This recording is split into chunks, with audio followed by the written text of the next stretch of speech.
One of the places that you may not think about upgrading in your home, but man, it makes a huge difference. It's upgrading your garage door opener with Precision Garage Door of Central Florida. Yeah, if you don't have a Wi-Fi opener at this point, it's the future. It's 2021. What's wrong with you? Go to Precision, ask for the silent package. What that gives you is a Wi-Fi motor, basically is controlled by your app, a Precision Garage Door app. Virtually silent. They give you sleeves, they recalibrate, and they balance the door. They put these little sleeves in there that makes the door run a lot softer and more quiet in the track. Yeah. Also keeps it balanced and won't damage the door. And it makes a world of difference. If you have a spring problem, don't try to fix it yourself. It could be dangerous. If you need a new garage door, a whole new one, you can get 5% off just mentioning Tom and Dan. Here's the number you need to call. 407-710-BDMS. That's 407-710-BDMS, and that will let them know that you're a Tom and Dan listener, and you could ask for your Tom and Dan discount. But if you have a garage door problem, you need a new garage door, it's Precision Door of Central Florida. Welcome back to A Corporate Time with Tom and Dan. I'm Dan. I'm Tom. Samantha's here, Butler's here, and we have a special guest on the line. Yep. So this gentleman emailed me the other day for some business. And he... Risky business. In the email, he was like, I play Twitch video games. I have a Twitch channel. He does? I was wondering if... I was watching it yesterday, I believe. Yeah, if it could be possible that maybe... Because through Twitch, you can basically broadcast other people's Twitch channels. Indeed. And during your breaks or whatever. It's like a share... What is it called? You're hosting someone else. You're just like you're piggybacking on somebody else's channel, and this particular gentleman, I guess he's asking you for that. Yeah. So Mike B was like, I would like to be hosted on your channel. All right. Therefore I can get my Twitch channel more popularity. Sounds great. So on the line with us. What's in it for us? That's what I'm going to ask. From the Oh No radio show and from Oh No Media, who supplied us with some really amazing videos for our Twitch stream, is our good friend Michael B. Hello, Mike B. Hey, what's up, guys? How you doing? Good, Mike. So here's what I wanted to talk to you on the air about, because I said, all right, well, let's talk about this, but on the show, because that's the only place I could be honest. And because it's a... So I know how this is going to go. Disability. No. This is the only place you can bilk people where they feel too embarrassed to say no to you. Well, how dare you? He's become everything he hates. Yeah. And he only has... That's what I wanted. He only has 6 to 7 threads left on his sleeves before they fully molt off. You hate what you love, though. What? I've never heard the phrase "you hate what you love." I'm writing that down for a t-shirt idea. Write that down. You hate what you love. That was hard to figure out. I almost yelled the F word. That's hard. That would hurt. That one requires its own line of existential thinking. Yeah, that's like one of those drawings of a Dutch hound where you don't know where his butt begins or his head. It's like something was lost in translation there. My God. So, Mike, love what you hate. No, you hate what you love. You hate what you love. I'm down to host you on our channel, but what are you bringing to the table? I'm all about... Okay. I need everybody to bring something to the table. We need mutual... Wait, you were looking at me when you said that. I'm tired. No. Dan, what are you bringing, Dan? He brought it.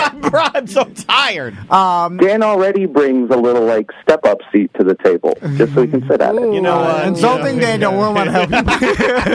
I'm not even listening. Because I can't even physically do and host you. I have no idea what I'm doing. Yeah, so it would be Dan doing it. I don't know how to do it. Juan doesn't. He quit. He's still at the front yard festival trying to find the laptop. In fact, you could have just asked Daniel. He could have pushed a button. But because you asked me, we're doing this whole rigmarole. Oh, wait. If he asks you, then I can leave. I would know. You guys know that I want to be on the air just as much to talk about this as you need it. So, Mike. We don't need it. I have watched a lot. I thought we were throwing insults.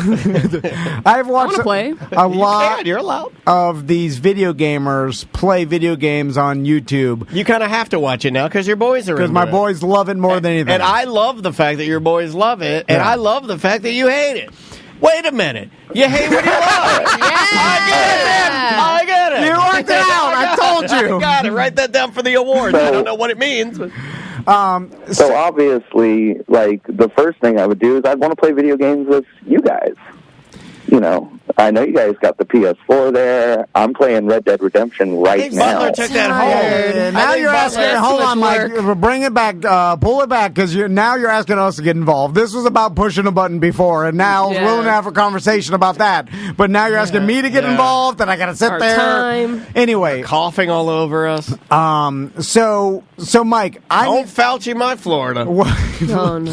What are, like, explain to me your Twitch platform. Explain to me what you do, and also He does a character. Yesterday he was doing a character called Johnny Moonbag. okay, all right, that's something. I know there's like a guy, Dr. Disrespect, and there's these characters that Little Cheese. Yeah. I mean, I do funny internet videos. Wait a minute, you do sketch videos? A little bit. Do you dress Hold up on. like your grandma on TikTok? Hold on, we gotta watch one of these sketch videos. And where are they at? Where can I find the Mike B sketch? I mean, I do stuff. I mean, I'm creating content on TikTok. I do the Johnny Moonbags thing. Are which you I'm in- He thinking stole about our kinda- bit for his TikTok dump 'em out segment. Are you in one of those like improv troupes where they have a zany name? Like, we're called Exploding Burritos. I hate those. No, I'm against improv comedy. Let's bring up Mike B's TikTok and see some of his sketches, so we could play them. What's your TikTok? We'll give you a free plug. ONRS_Mike B. All right. So back to the Twitch. And I got a video about taco neck syndrome. Taco neck syndrome is still a very serious thing, and nobody talks about it. Taco neck syndrome. No, I'm not. No, Tom hates it, which means he might love it. I don't know. That's the confusing part. Yeah.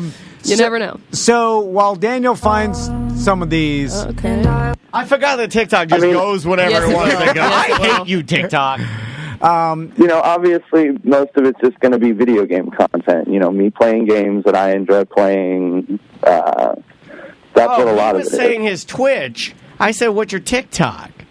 And his It's Twitch the is... same. Oh, It's it's the same? same, I yeah. can't find you on the old Yeah. TikTok.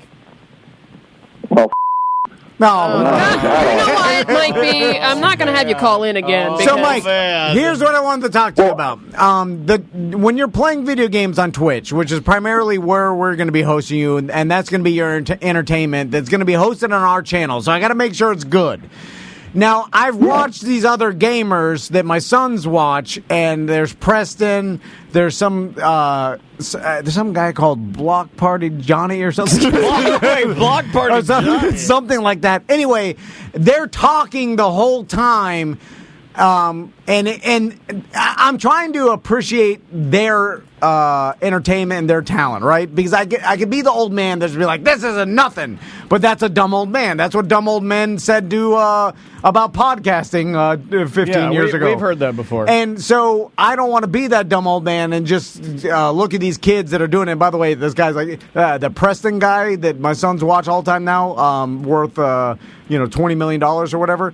I'm watching him do it, and he's nonstop talking, and there's a certain amount of improv that he's doing to just keep the conversation going. Sure, and now he's describing what he's doing, so there's a little bit of, it makes it easier because you're just talking and telling everybody what you're doing in the video game. But to just talk and that free flow and make that entertaining and be excited, that's something, right? Like, that's a talent that this kid has.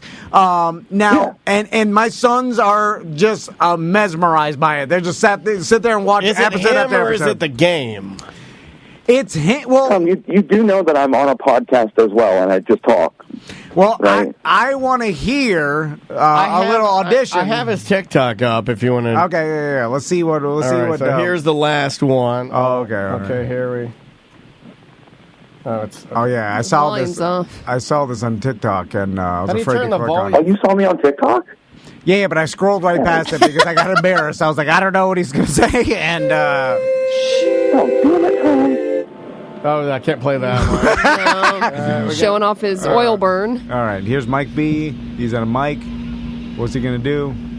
He's just. looking That's him at the ONRS studio. Yeah. Yeah, I got a shout out that we're on live. All right. Oh, that's good. This is good. This is good content. Hi, folks. It's Monday again. Oh, that's my Dump 'em Out segment that I started doing on TikTok, too. It's Dump 'em Out Mondays. Wait a minute. We do Dump 'em Out Friday. Yeah. Why are you stealing our bets? We're going to have to sue you now. It's an emotional dump out, Daniel. Oh, that's right. You told me about this. Okay. So, Mike, are you able to talk while you play the game the entire time like Preston does? Oh, yeah. I mean, between describing what I'm doing and, like, making funny little commentary about, like, the guy I just threw a hatchet at and his horse ran off with him still hooked in the little saddle thing, and talking with the people in chat. I mean, yeah, I pretty much talk for, an hour or two. Now, are you able... This is our future's entertainment. I know. Yeah, that's not scary to anybody. Like Tommy and Mags. You did it to yourself. We're watching Mike B throw a hatchet on a video game. Oh, God. I'd kill myself. So, as you're talking and describing what's going on, you're throwing in little funny jokes and observations. Little nuances here and there. I'm quipping, throwing little digs at people, Are you able... When you totally blow some guy away in Call of Duty, it's like, ooh, suck that nerd. Are we getting a cut at all of...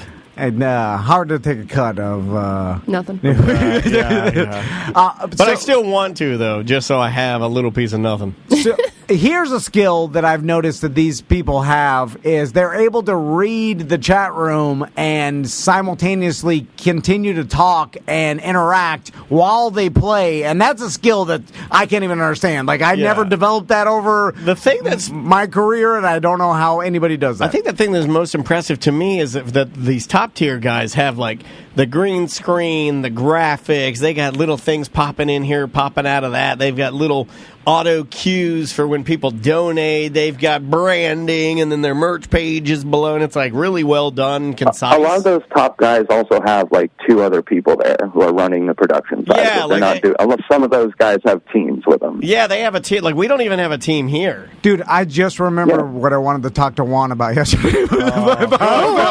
Nice job, Mike B. We're going to hang up now. You helped out. Juan can be on this. Oh, real quick. Yeah. Can I? The thing I actually did call about earlier was you guys were talking about your dads and stuff. And like my dad was around and he worked really hard, but there would be times on like the weekends where the house was clean, like everything was done, and me and my brother and sister would be like, "All right, we're gonna go hang out," and he would just be like, "No, you don't need to go outside right now," and it never made sense. And like that's a control thing. There was no issue. I don't know what it was. But in retrospect, I kind of wish I would have stayed in because now he's dead, and I miss him all the time. Wow. Why'd you bring us down? Dump him out Monday, huh? It's weird for him to be like, no, don't go outside. It's Thursday. Do you know how much I have to yell at my sons to go outside? They're like, it's hot out there. I'm like, let's go! Dude, we were dying to go outside, and he was just like, no. Well, that's not outside. Well, now my dad's dying to be outside because he is outside. He's in the ground. That's weird. All the time. Was it a paranoia thing? Maybe he didn't want you to get like kidnapped or something. Like I could see that. I never figured it out. Like he would never explain why. He'd just be like, because I don't think you need to go outside right now. But I'm not going to kidnap a 12-year-old with an ugly mustache and a nose ring. And I was an annoying kid because they put me in gifted, and they're like, "You're too smart." So I just made everyone's life a living hell. That's the weirdest he was a genius, possible I've ever seen. Yeah, I forgot about that. Yeah. Genius, advanced human being. Mike. Tom went, Mike B. So, you really rattled Tom's slot machine eyeballs. You may know about this person. So, I was watching like some commercial for America's Got Talent. They came on, and I was like, we're watching Hulu Live. It's Terry Crews now, right? Because Nick Cannon's on Masked Singer when he wears the Zombie the genie turban. But I saw the guy that was in here. I forgot his name, but he was at the video game convention. I played. Keith. Pacathy, he's written on the side of our... Yeah. What is close? Keith... Where you sat in that ice tub and played video games? Apicary. Keith Apicary. Yeah. Anyway, he does that Dr. Disrespect. Or is that no, what's that nerd? It's not the same guy. Okay, but the nerd one, it was him. And he was doing his nerd... Like, he's got the bozo, and that's his... Keith Apicary. Okay, that's... So So he was doing that character on America's Got Talent. Oh, he was. And then they were pretending as if that was a real person. See what I'm saying? Like, it wasn't... Like, it wasn't a bitch. So was he going to play video games as his talent? Or? No, he was just up there being annoying and being like the nerdy character that doesn't care what people think, like Napoleon Dynamite. You know, God, why was he doing that? That was his bit for America's Got Talent. They're now, for whatever reason, booking people on that show that already have an audience. Well, they're running out of... Like the Sklar brothers were on it not that long ago, too. And it's like, what is this? So that's weird. That guy's already got some popularity. What was weird, though, is that they were treating him... Well, it's fake. It's all fake, Tom. I know. But I'm just... But then it was like... I knew it was fake because nobody would wear a Jambi the Genie turban. I thought the whole point is like, let's find out who's got it. No. And they weren't even mentioning like, okay, his talent is acting because that's what he's doing. Well, his talent is video games. Yeah, but acting like this character, right? But there's plenty of people that would be better at acting like that character than that guy, is my point. He's not a trained character actor. He's a guy that fell into a character because he happened to be good at video games and created a persona, right? Yes. And no offense, I'm just saying that's what it is. And the judges of America's Got Talent were treating it like that this guy was a legitimate person, like this character was a real person, and he was trying to do... Well, then it becomes like you're laughing at a slow person. Owen doesn't bust my bit when I do moonbags. Like, he lets it run. Like, that's the point of the bit. I know, but it was weird that it was on America's Got Talent, right? Yeah, because that's odd. Well, they're giving up on real people. Now they're just hiring people to come on the show. And also, when you're getting that guy, that he'll tweet it or talk about it to his audience and pull in new people. People watch it, 100%. I mean, they're doing what back when we were on... As Dreamers Do movie where they hired the main actor who was already a social media influencer to try to get it on his audience to watch it. And I forgot that. That's the same thing with all the new reality shows. They're all hiring Instagram models and coming up actors and comedians. It's free all promotion. Fake. Yeah. I mean, why Nothing's not? real anymore. Yeah. Why not get the free promotion from your contestants that already have a bigger audience in your show? Yeah. You know what I'm saying? Like, anyway, so was there a question here? I just am not... man, you gonna take that? Convinced that your Twitch game is on the same level as these millionaires. And, I guess I could watch it. So you're asking... That's a step too far. So again, you're asking... I guess I could watch it, but I'm not. So you're asking, like, how does this assist our channel, right? Like, how does I just want to make sure he's got the goods. Like, you don't want to be associated with someone that doesn't have the goods. Well, then they're our Twitch viewers. They're like, we go, we're done for the day, and then all of a sudden you pop up in there, and then they're like, they start watching this guy, and then it's like, oh, well, this is why Tom and Dan associated with this guy. Ask Twitch. Ask Twitch if they enjoy watching me play games. Some of them watch. Yeah, but we'd be asking our own Twitch, and of course they're going to tell us, yes, we do, because we... Yeah, we'd have to ask an independent group of Twitch people, like... A control group, does this man have the goods? Yeah. Like, we're going to have to do a study on this. I just don't know. In you guys, Dan, I'm okay with it because I don't care. You're the only one. You're the only one. Well, I don't care. All right. Honestly, I'm just like, at the end of the day, when I leave here, I'm trying to get better at not caring. And if Mike B's on there drunk and he's like stumbling, Are you gonna get drunk? Like, I need some whack pack. We need some hijinks. Yeah. Well, yeah. I mean, I drunk stream every now and then. It's kind of fun. But I don't need every now and then. We need, I need you to seriously, I need you to go Farley level party. Yeah. You want me to die? No, but I want you to get close. Jesus. It's remember they had that guy Howard Stern, and it was like Jeff the Drunk. Jeff the Drunk. Right? I'm not saying you're that guy, but in the Spider-Verse, you're the Spider-Man pig of Spider-Man. I mean, you could replace the name Jeff with the name Mike. And, yeah. That guy, every time he was on Stern, fantastic. He knew his role. Yeah, he hit it out of the park. He's I let him eat cake scenario. I know what these people want. They went to him. So you want me to might be the R word all the time? No. Well, No. That's very disrespectful. Yeah. I can't. I'm gonna have to hang up now. You hate what you love. So, all right, Mike, I'm still going to think on this for another couple days. And I had some other people reach out to me that wanted to host us on, or wanted us to host them on Twitch or whatever. Wait a minute, are we a hosting company now? I need bigger shows to host us. Yeah. That's what I need. Well, I don't need to be reaching a hand down to pull people up. I need people pulling my ass up. Here's the thing, it's like when we asked the Trivium guy where the Mike be of that situation. Oh, you're not going to ask.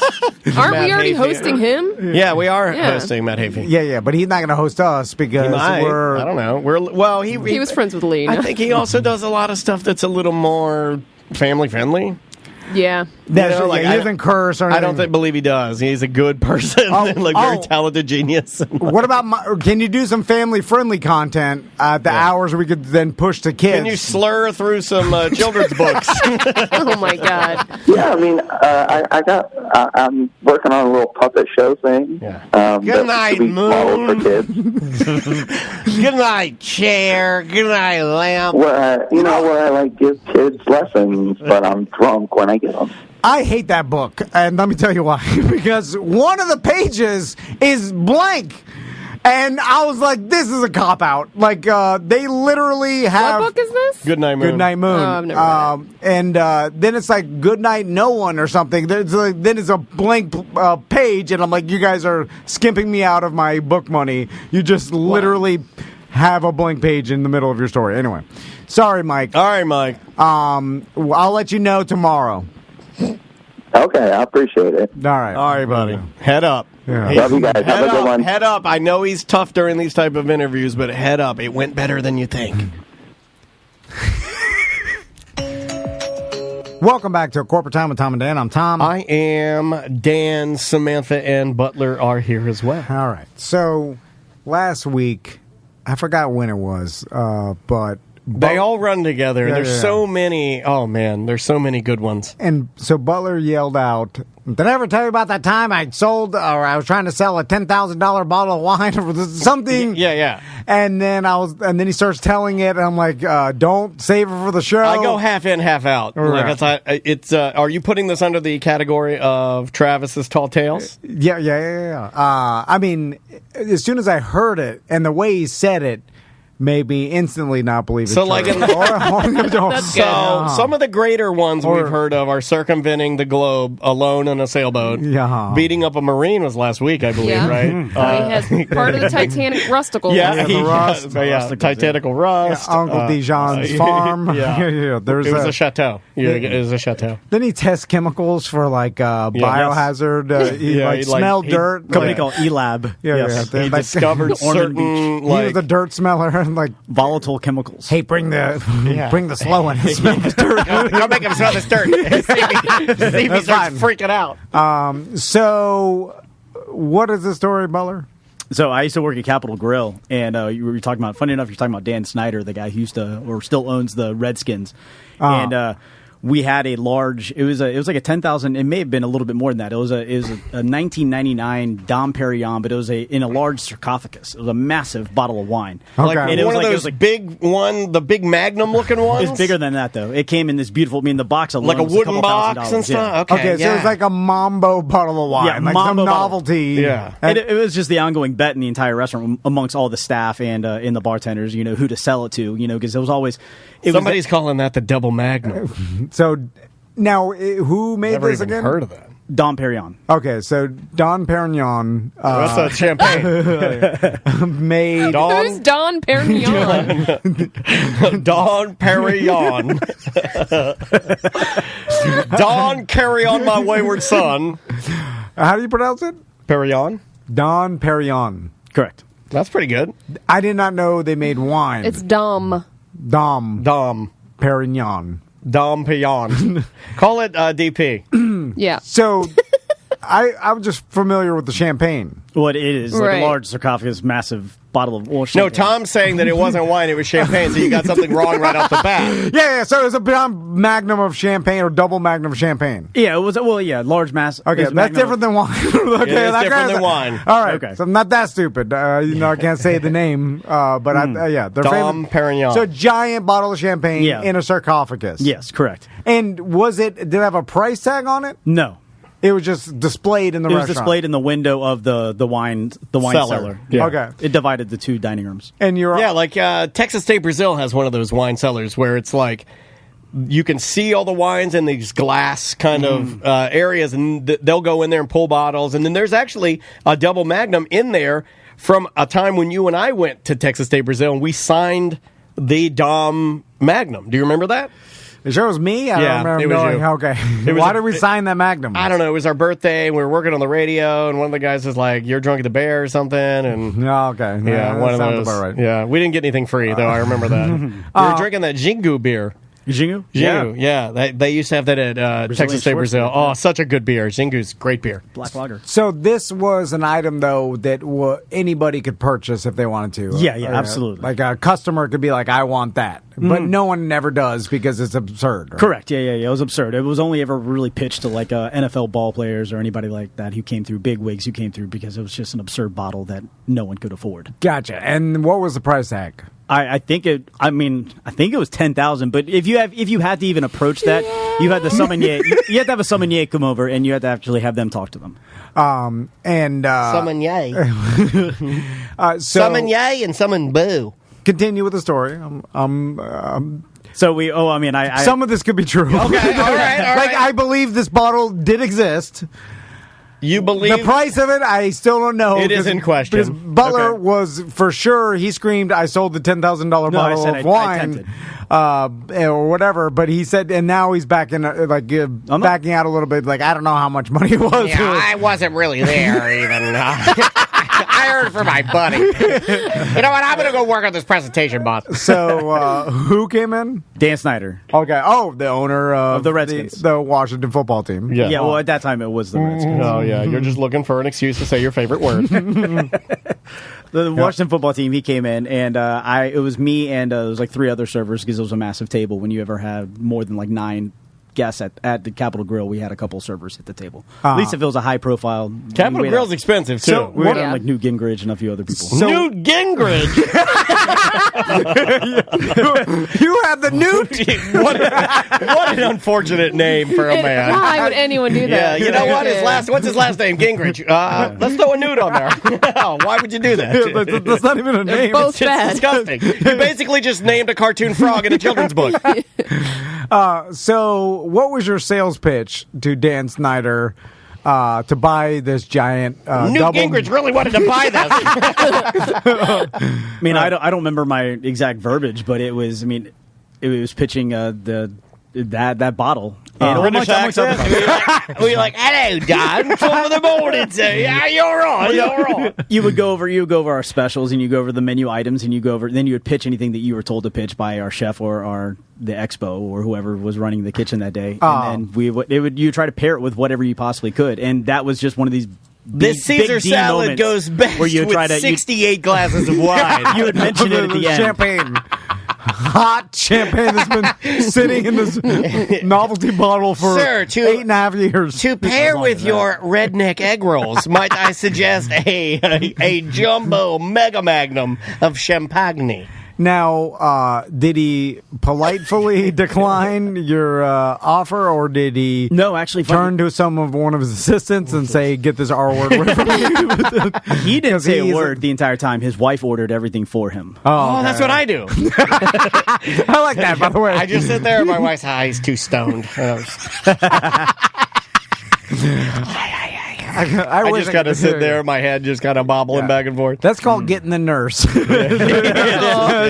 If you can get to nurse level, man. Embarrassing segue. I found myself doing this because of anxiety. This is a true story. Yeah. You guys have probably witnessed me do this. And it's not because I'm not capable, and it's not because I'm helpless in any way, but because of anxiety and just talking to people, and because I talk for a living, and sometimes I just don't want to talk anymore. I will tell my wife at a restaurant, I'll be like, I want this, and I want that, and this, and that, okay? And then I'll just let her handle it. I do that, too. Yeah, I just let her handle it because I just don't want to talk anymore. I'm just done. Yeah. You know, and I think sometimes there are people that see it, and they think that maybe, just maybe, I'm... Special needs. Yes. Well, stereotypically, it's usually the man orders for the woman, right? Yeah. But I don't... I let Andrea handle it. But you're breaking stereotypes, man. Yeah, that's what I do. But then also, it's like ordering from the waiter or waitress baby. shouldn't give you anxiety. And then if, should be able to... I know. Yeah. But listen... Just get in the towel. That's the easiest way. You can see everybody, and then just then have your wife drop the food off at the door. So that's what I want. And then, or have some sort of. That's what I want. I like the latch that comes on the bottom, and then it opens, and then it stays open, but acts as a shelf for your meal. Oh, yeah, that prison nice. style. Yeah, put some chains on there so it doesn't go all the way down. Yeah. No, I'm saying exactly. Yeah, you can put the 2 lead chains on the side of it. So, and then when you get your meal, they'll just kick it back up when it's time. 35, close the door. Or you have to put your metal tray back on the shelf. And then I done. bang on the... Yeah. All right, 34 is down with the front. So you didn't sell the double magnum? Okay, no, never. Never sold from it to anybody? I mean, I don't know what... I mean, I would imagine it's still probably there because it was just absurd. Let's go see. There's a Capitol Grill in McLean. Like, I don't think they sell... They don't sell any. That's a novelty bottle that only people would buy if they wandered into the restaurant to celebrate something, and they saw it, and they're like, yeah, get it, yeah. And, you may, like Butler said, you may buy it if you're a sports star and you're looking to waste money, although that seems like not... Like, during the 90s and 2000s, like, that was like a way to brag, which I'm sure still exists, right? It's just probably not as prevalent. It used to be you go out to the club and you get this VIP. Was 15 years ago, so it was close to that. And then you buy, and whoever had the, I've seen bill $33,000 or $58,000. Whoever can have the highest bill at the club, it was like a bragging rights, right? So like, it seems like wasting money nowadays is not like you don't. It's frowned upon to brag about it or like show like, hey, look how much money I wasted on champagne and this VIP table, right? The chat room would be mad. The chat room is having a problem. Twitch.tv/Tom and Dan Live. Yeah. Understanding why you and Butler would tell a story where the ending is he did not sell the champagne bottle. I was gonna scream your story stinks right off the bat. Oh, okay.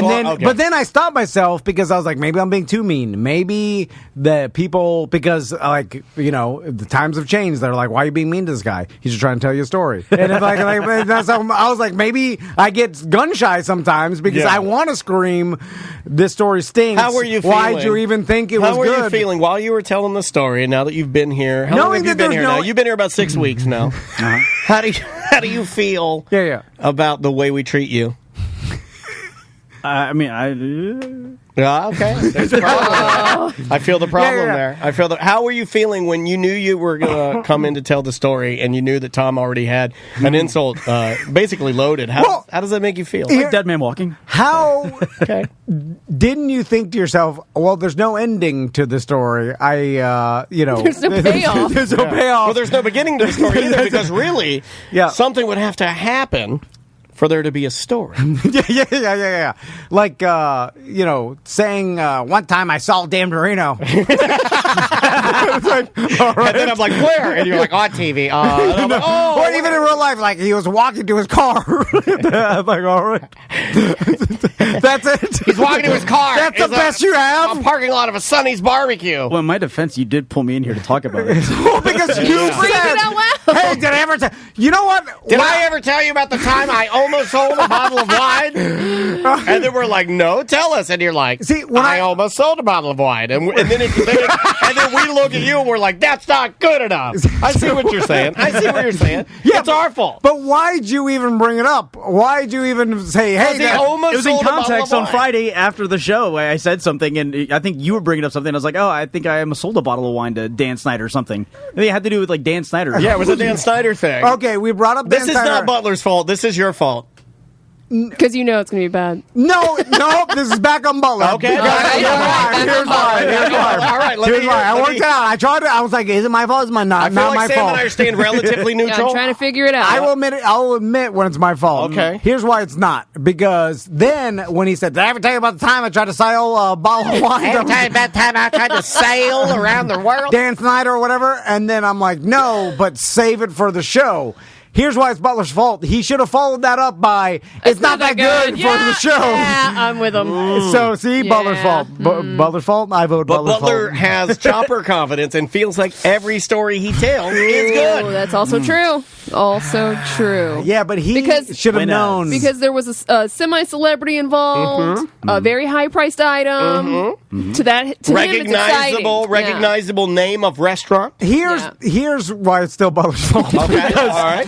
If Dan Snyder did something inappropriate or Right. screamed at him or said, "Get this R word away from me," Sure. or literally totally ignored you or made you feel stupid, some sort of interaction with him because that verified that he Turns was out a he DS. didn't say a word. You said okay, so wait a minute. You're right. We got more details. So you had no interaction with Dan Snyder because Dan Snyder did not talk. You had interactions with his wife. So the correct play to Tom would have been, did I ever tell you about the time I unsuccessfully tried to sell a bottle of wine to Dan Snyder's wife? But it was a bottle of champagne. Yeah. Right. Yeah, sorry. Also, I could have told the story in the fact that the payoff was the awkward exchange of me trying to sell the bottle of wine to this guy and him not caring or whatever and giving up or whatever, the failure of that. But then you could tell the story about how awkward it was. There's an easy litmus test here.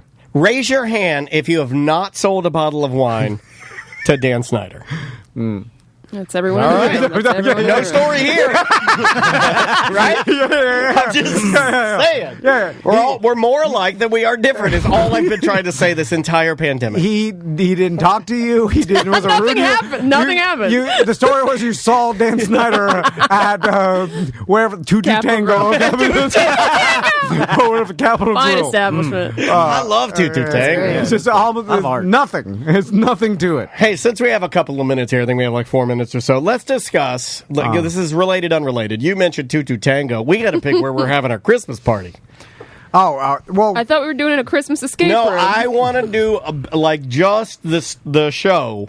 I'm back to we did this where once. Are we going to Manny's again? I like to swing my money D around for a Christmas dinner. Ooh, Tutu Tangos? Let's go to Tutu Tango. None of the employees want to even do that. Like it doesn't. I don't care what they want. No, When do I care what our employees want? That's what I'm saying. Like nobody wants to go to these things. Tony like, does. I know Yeah, Tony. he gets dressed up. He's like, fancy. He gets dressed up. He gets dressed like the Flicks his hair like the back. Hawaiian Vine vampire. I know he wants to go, but I'm saying nobody else wants to go, and like our wives don't want to go. No. Nobody wants to It go. depends where. I don't even want to go. I'm like, God damn it! Then he signs the Christmas card, and then What you if we try do the bathroom urinal. What if I order you Butler's guys gonna Uber order the Eats? prime rib. What if I order everybody on the show Uber Eats and then we just meet on a Zoom call? No, I don't want that one. Can you still dress up? Yeah, it's Okay, a dress up party. I'm in. No, we don't need to. Like nobody wants to. I was do these things. I was gonna do pimps and hookers party. Do people still do that? I think it's frowned upon. Really?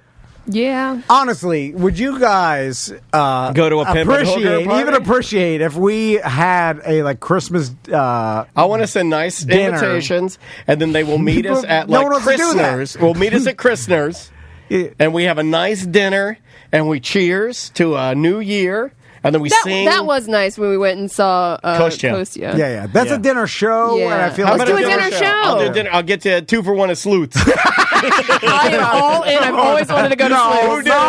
Who killed Meatball Marinara in the yellow room? No, I hate that. I'm in. Hey, what's up? It's me, Muscles Marinara, and I'm the latest detective on the case. I'm trying to catch the Linguini murderer. No, I hate that. Oh, my God. It stinks in here. Oh, I want to go. I do every time And they do comedy afterwards. Every time I've been to a dinner theater, I do look around and I'm like, there's a leak in the roof. I can smell it. There's some leaks in here. This place used to be. I'm like, this place is held together by duct tape. It's wet, humid. Oh my God. What about Hamburger Mary's? We can go to a drag show. Yeah, that'd be fun. A drag show would be good. What I'm saying is, like, you guys won't appreciate it. Like, you're telling them I know. what they appreciate, dude. No, That's I know so them. bad. I know them. Yeah, because we'll leave and be like, we spent $380, and I think they hate us more. No, this time will be different. Yeah. Who wants to go out to the Christmas dinner with their coworkers? I do. I want to go to the Christmas dinner with you guys. I love you guys. I can't wait to awkwardly run into the bathroom and you're signing our cards over the toilet. Now, you say that now, and then you're putting on your button-on shirt, and you're like, God damn it, I want to go this. That's what happens. I like hanging out with my friends. Like, I would like a steak dinner with you guys and have some wine and talk and get to not do the show. That'd be fun. Yeah. Are you serious? You guys want that? Yeah, I love Again, these it guys. does depend on where, but yeah. Yeah, I'm not going to take them to like McDonald's or something, but yeah, get them a good Hold on, meal. Sam's just saying that because I don't think she she feels is. bad saying I don't want to go to that. No, I don't. Because think then she she's does. like, oh, I don't. Because I would feel I'm like down for the dinner show. I think, like I said, Dinner show. I think that's a good idea. It's going to be at my house, and I'll put on the show. Then we don't have to awkwardly sit there and try and think of things to talk about that's non-work related. We can actually watch something. That's I'll tell Tony's you- fault because he can't have any little bit of silence. I'll tell you about the podcast business No. the whole time.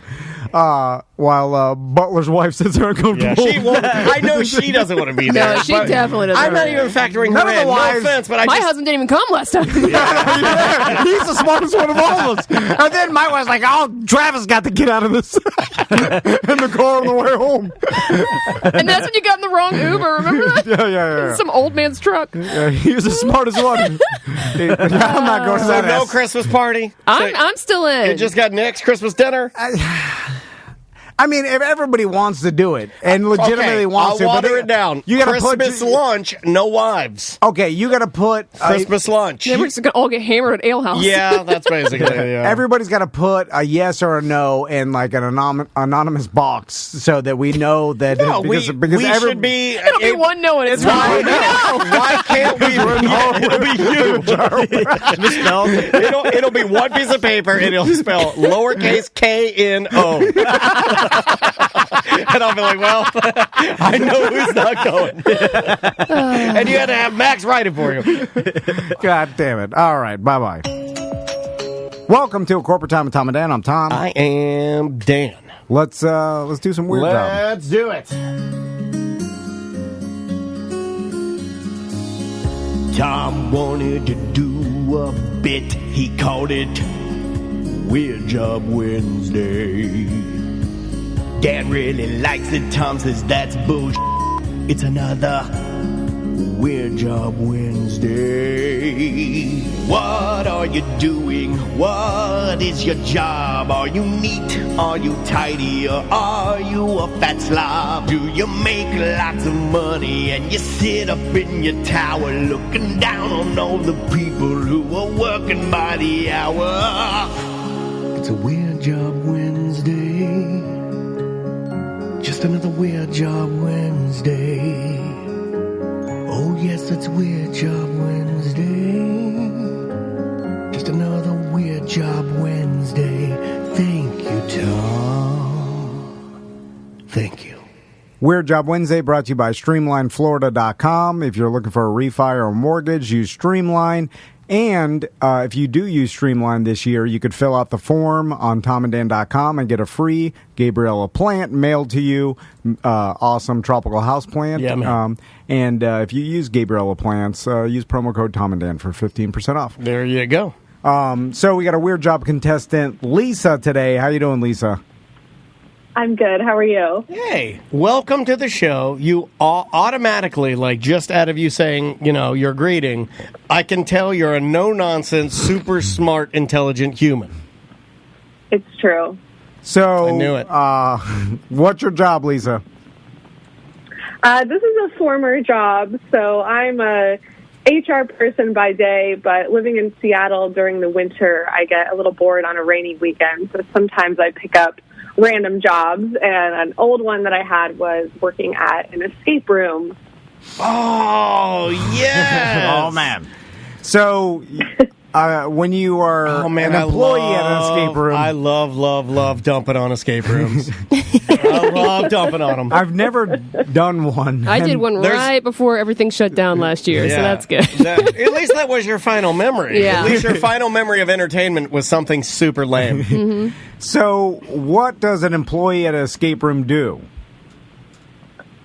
So it's a lot of sitting in front of a camera and judging how terrible people are at escape rooms. Sounds That's great. what I do on the news. I sit in front of a camera, I judge how terrible people are.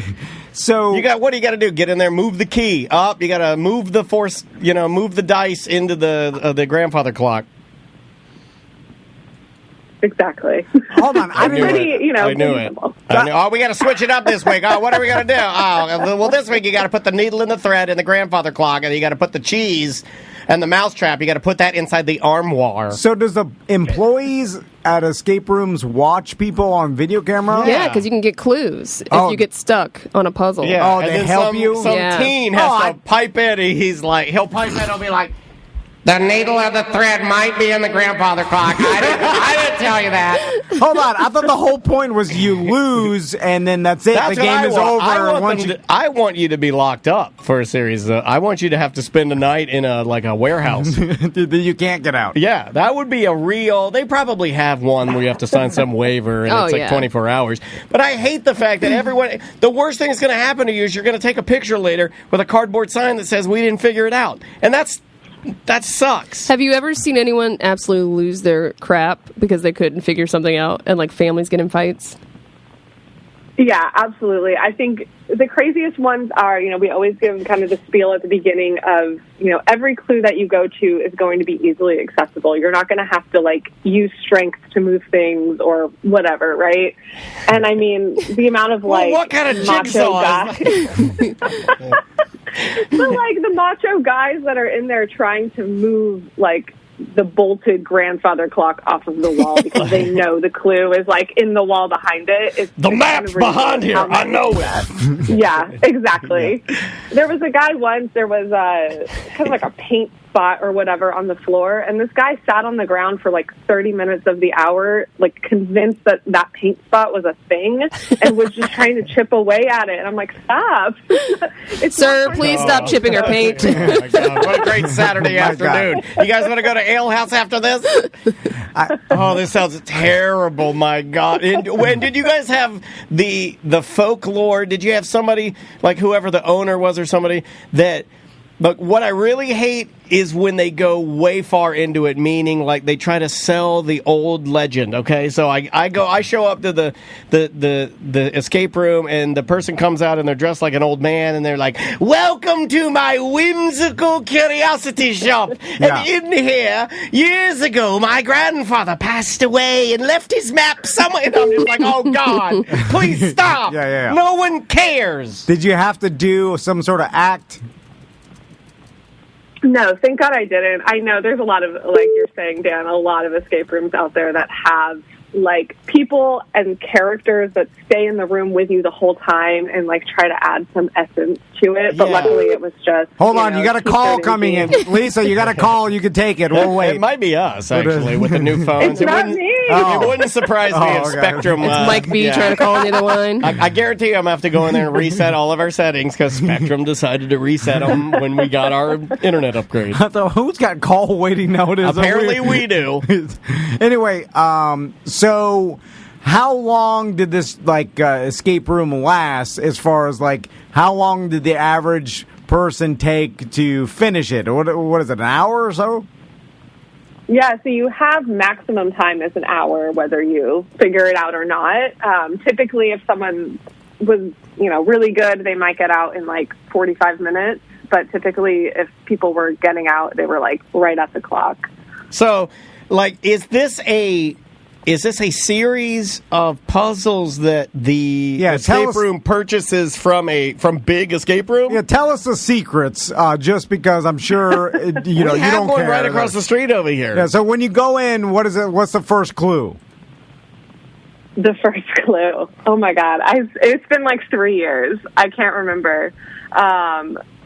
Well, I remember it was, they'll do like kind of a audio recording of like one of the rooms. It was like a Operation Rescue, and you were trying to save this like kidnapped woman. It was really dramatic, and something in the audio at the beginning kind of gave you the first clue on where to start, and it was finding this like little USB stick that would show a movie that would give a clue to another area in the room. I found a USB stick with Pornhub on it. Yeah. I just watched a really sexy movie. Okay, hold on. Let me try to gauge and put on a spectrum of how horrible this sounds to me. Escape rooms in general. There's no way that I actually believe this might be your worst job scenario of all time. Well, not even job. I'm just saying to participate in You couldn't do this. I think You're not wired to do this. because I went to This is like me skydiving. I went to Phantom of the Opera one time with Crystal. She forced me to go, and it was I hated it. I hated it. I couldn't follow what was happening, whatever. But at least I was sitting in AC, right, and I was drinking. They had alcohol, Yeah, right. yeah. So as long as I have those two things, Couple of beers. anything, and then something's happening. I'm watching these people sing and whatever. Like that is way better than Escape Room. I'm trying to think of even theme parks, but theme parks hot. At least the Escape Room's AC. I don't know. But it's at close. the escape room, you're not supposed to be on your phone, right? No, I think they take. Yeah, they they will lock them up in like a locker. Yeah, so my point is, at least in the line at Spider-Man, Yes, you're right. you can be on I have both my auto. phone. Yeah, I mean, you're right. Trying to help you out here, buddy. This may be the worst. I think it is. I can't see a scenario where you and I go there where this ends without you ruining the night. I like puzzles though, so I like. Escape You're going to be room. bitching the whole time. I hate and puzzles. Then I know how this night would go. If me and him, and if our families went to the escape room, he would be fatouched the whole time. Then afterwards, we'd go to like an ale house to have a couple beers afterwards. He'd be complaining the whole time about it, how horrible it was, how stupid it was. Then he'd do the. How do they stay in business? Yeah. Why does anybody go here? How does anybody? Who find likes this? Yeah, this? who Yeah. likes this? How does that kid even? Why? Tell me why. Who created the putt? And then it's just a series, and then I'm just like, oh God, kill me. So speaking of that, how much do these things cost to get in? I think it was like $35 a person. Oh, my God. You could go to a movie Yeah, for they're that. expensive. That is Gotta get a group absurd. on. Do you get any money back if you don't solve it? No. Do you get to come back for like a reduced price? No. Oh man, God, $35 a person. Did you ever see any crazy people that have already done it and just were paid to do it again? to say that they got through it. Look how fast I got through it. Like you already know. So, have you ever had regulars? Yeah, well, so there's typically like multiple rooms and different themes. So you could come to the same, business and do maybe 3 or 4 different rooms. But I definitely had a guy that had loved that stupid kidnapped room for some reason. I don't know what Lock that guy up. But, yeah. I come here to not kidnap people. I get the same boner. I get to play pretend. Same boner, but without the kidnapping. It's fine. But yeah, he would come with different people and be like, "Oh yeah, it's so hard. You're like never going to get it." But then you can tell. Oh, he's, and then like, he stands trying to back be and the master in the room. That's he a does the thing like where if Tom and I are watching a movie and I want him to laugh at all the stuff I find funny, where I'm looking over at him and I'm like, "Yes, here comes the joke. Is it going to much. land? Is it going to land?" That's insane, by the way. If you do that, you're insane. Have you ever had any issues like Anybody poop on the floor? or- any over the top people fighting, anything like that? Yeah, we did have someone squat in a corner and Wow. take a Yes. You're my favorite weird job. You're my favorite weird job. I love you so much. Lisa, why didn't you start with that? Because why? Did they have an emergency? Did they tell you? Yeah. Do you listen to our show? Are you a BDM member? You should have started with the A material. Did you yell at them because you're like, I see you, I'm on the video. Don't do that, sir. That's not going to get you a clue. So why did they do that? In their brain, what they explained to me was that they thought they were literally locked in the room, even though it's explained at the beginning that the entry door is unlocked. If you need to go out, go around the corner and come back in. No, I have to do it this way, Andrea. They locked us in, you idiot. Yeah. I have to poop on the floor and wipe with my T-shirt. We're locked in the room, you idiot. Prove me wrong. Somebody prove me. Oh, no. What?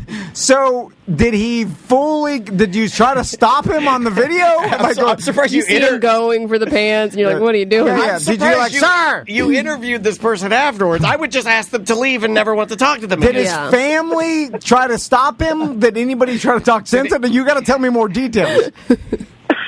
No, it was like a weird, air of nonchalance from everyone else. I don't know if that's, a norm, or they were just like, yeah, this makes sense. We don't want to stop playing. So Jonathan's in the corner taking a deuce again. I'm over him. Was it some sort of cultural thing? Sounds like it might be. Yeah. It sounds like it might be. I don't know what culture, but it sounds like it might be a paper in the trash can scenario. Is it something was like I just go and the family's like, all right, turn the Uncle B is put the bag on his head. He'll fall asleep like a bird. And did he just go and then pull up his pants and then you have to call a company to clean it up? Did you have to swim? Teens are mopping what it up. happened? In my scenario, he goes and then pulls his pants up and is like, you know what?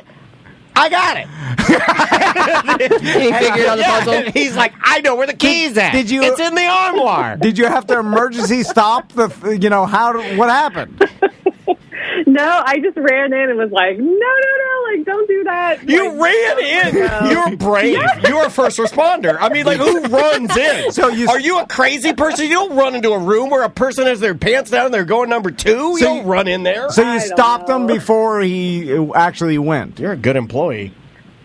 No, there was, some damage, but not full damage, I guess. Oh, my God. Did you kick them off? Did you, trespass them? You know what I'm saying? The worst part is you had to watch all of this through the eye hole cutouts of another painting that you were looking through.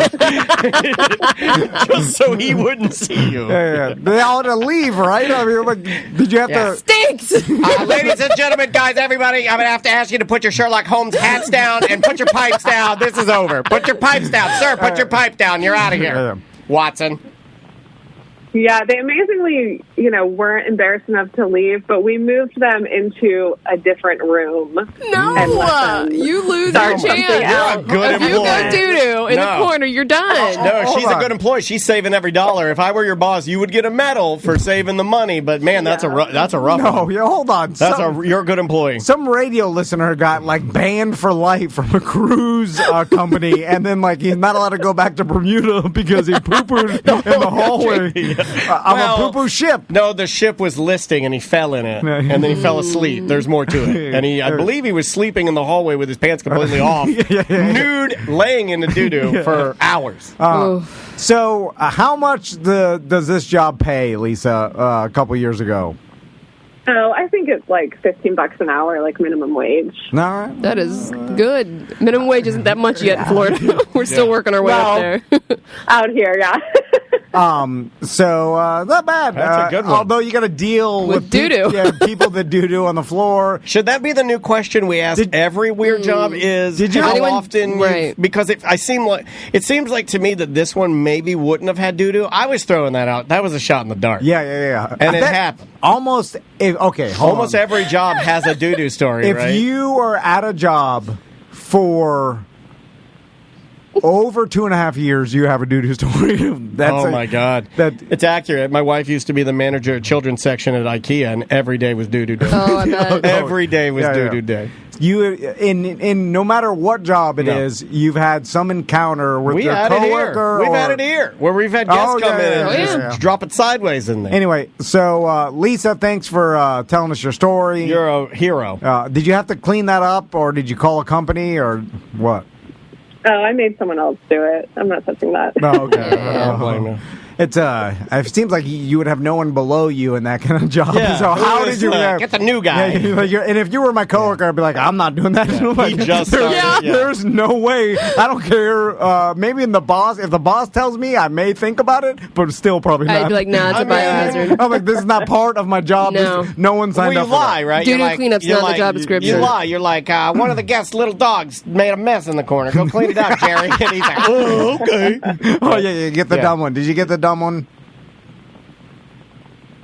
The dumb boss? No. I'm saying the coworker to clean up the doo-doo. Oh, yeah. I was given that it's just kind of a random weekend job. A lot of the coworkers were like 10 or 15 years younger than me. Yeah, well, so girls can flirt, too. They can be like, oh, my God, I really wish somebody clean up the studio. Oh, my God. Exactly. Yeah, and then if I were a horny guy, I'd be like, I'll clean it up. I'm a real man. Yeah. I think she'll like me for that, but she won't. Too short. Ew, you're gross, Daniel. And I'd be like, oh, but I clean up the doo-doo. And then I write you in a notebook, and I'll kill you later.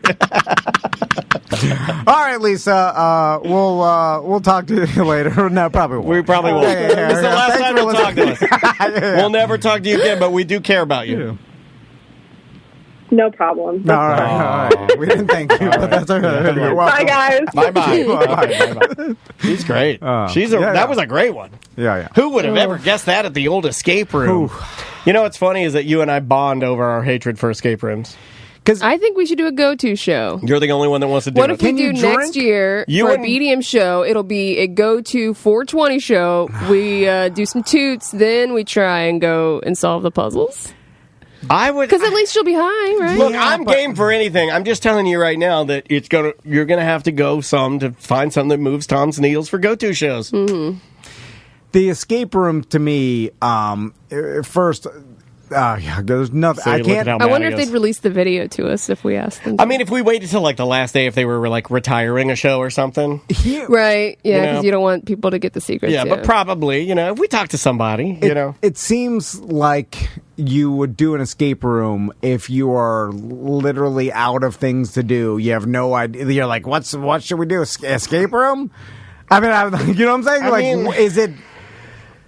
Do people yes? It's okay. Let's analyze it. I solved it. Let's analyze it. It's a form of tabletop gaming, right?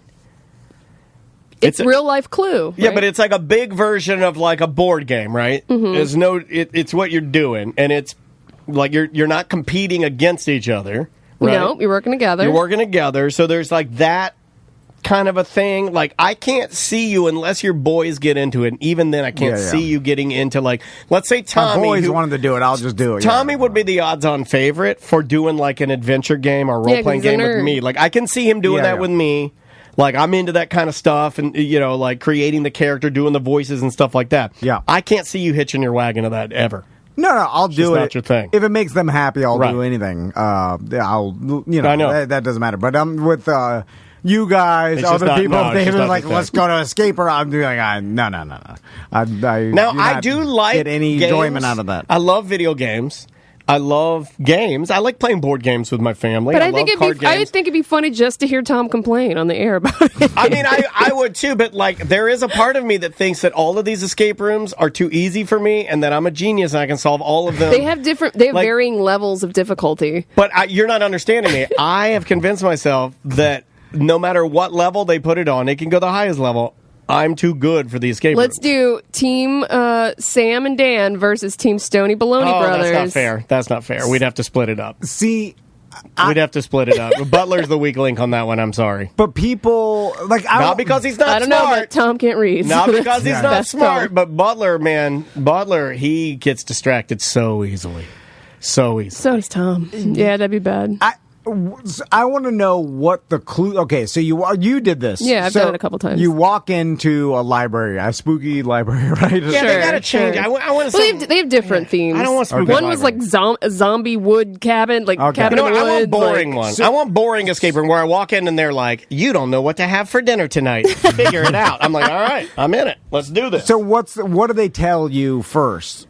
They show you like a stupid like intro video about whatever the theme is and like what your goal basically is. Your goal is like to ours find... was we had to go through these different rooms to get to the cabin that had the serum that stops the zombie apocalypse. The cabin serum. Yeah. Oh my God! Just hearing you tell me, it's baby stuff. I'm like, oh man! I found Mr. McGillicuddy's gold. It's like, oh God. So it's a lot of combinations and like trying to figure combinations. So do they tell you like when you start off in one room? Do they give you any like clue to start? Like the check? No, the first one we went to, which was like the highest difficulty. Again, it depends on which ones you get, but the first one I ever did was like the most difficult one they had, and it was just a dark room with a strobe light, and they're like, "Your time starts now," and I'm like, what do we do? And we just started picking things up, looking at things, and we found like different, they had a clothesline, and they had different numbers on the back, and you had to figure out the combination to the next room. It sounds like if you got to a point where... It sounds like if you got to a point where something was tedious, right? Yeah. Or if... It sounds like if the group you were with, like let's say I'm with you us four, the show four, and let's say you three are going down a vein, and I don't agree with it, right? Well, then, unless you have really good, like, adaptive communication skills, I'm just going to go crap in the corner. You see what I'm saying? Like, I can understand where somebody would poop in the corner because you get so frustrated that you just be like, well, you're not listening to me, and you don't think I matter, so I'm out of here. Like, I can see that happening. You're having to, like, manage everybody to, like, ideas, and everybody's like, I think it's this. And then I'm sure, like, the dumbest person in the group, everybody gets annoyed about their stupid ideas about what they think the clue is, because it's obviously... you know who loves these? It's obviously not that. No, you know who loves these? I'm probably breaking his heart. We both are. It's Tony.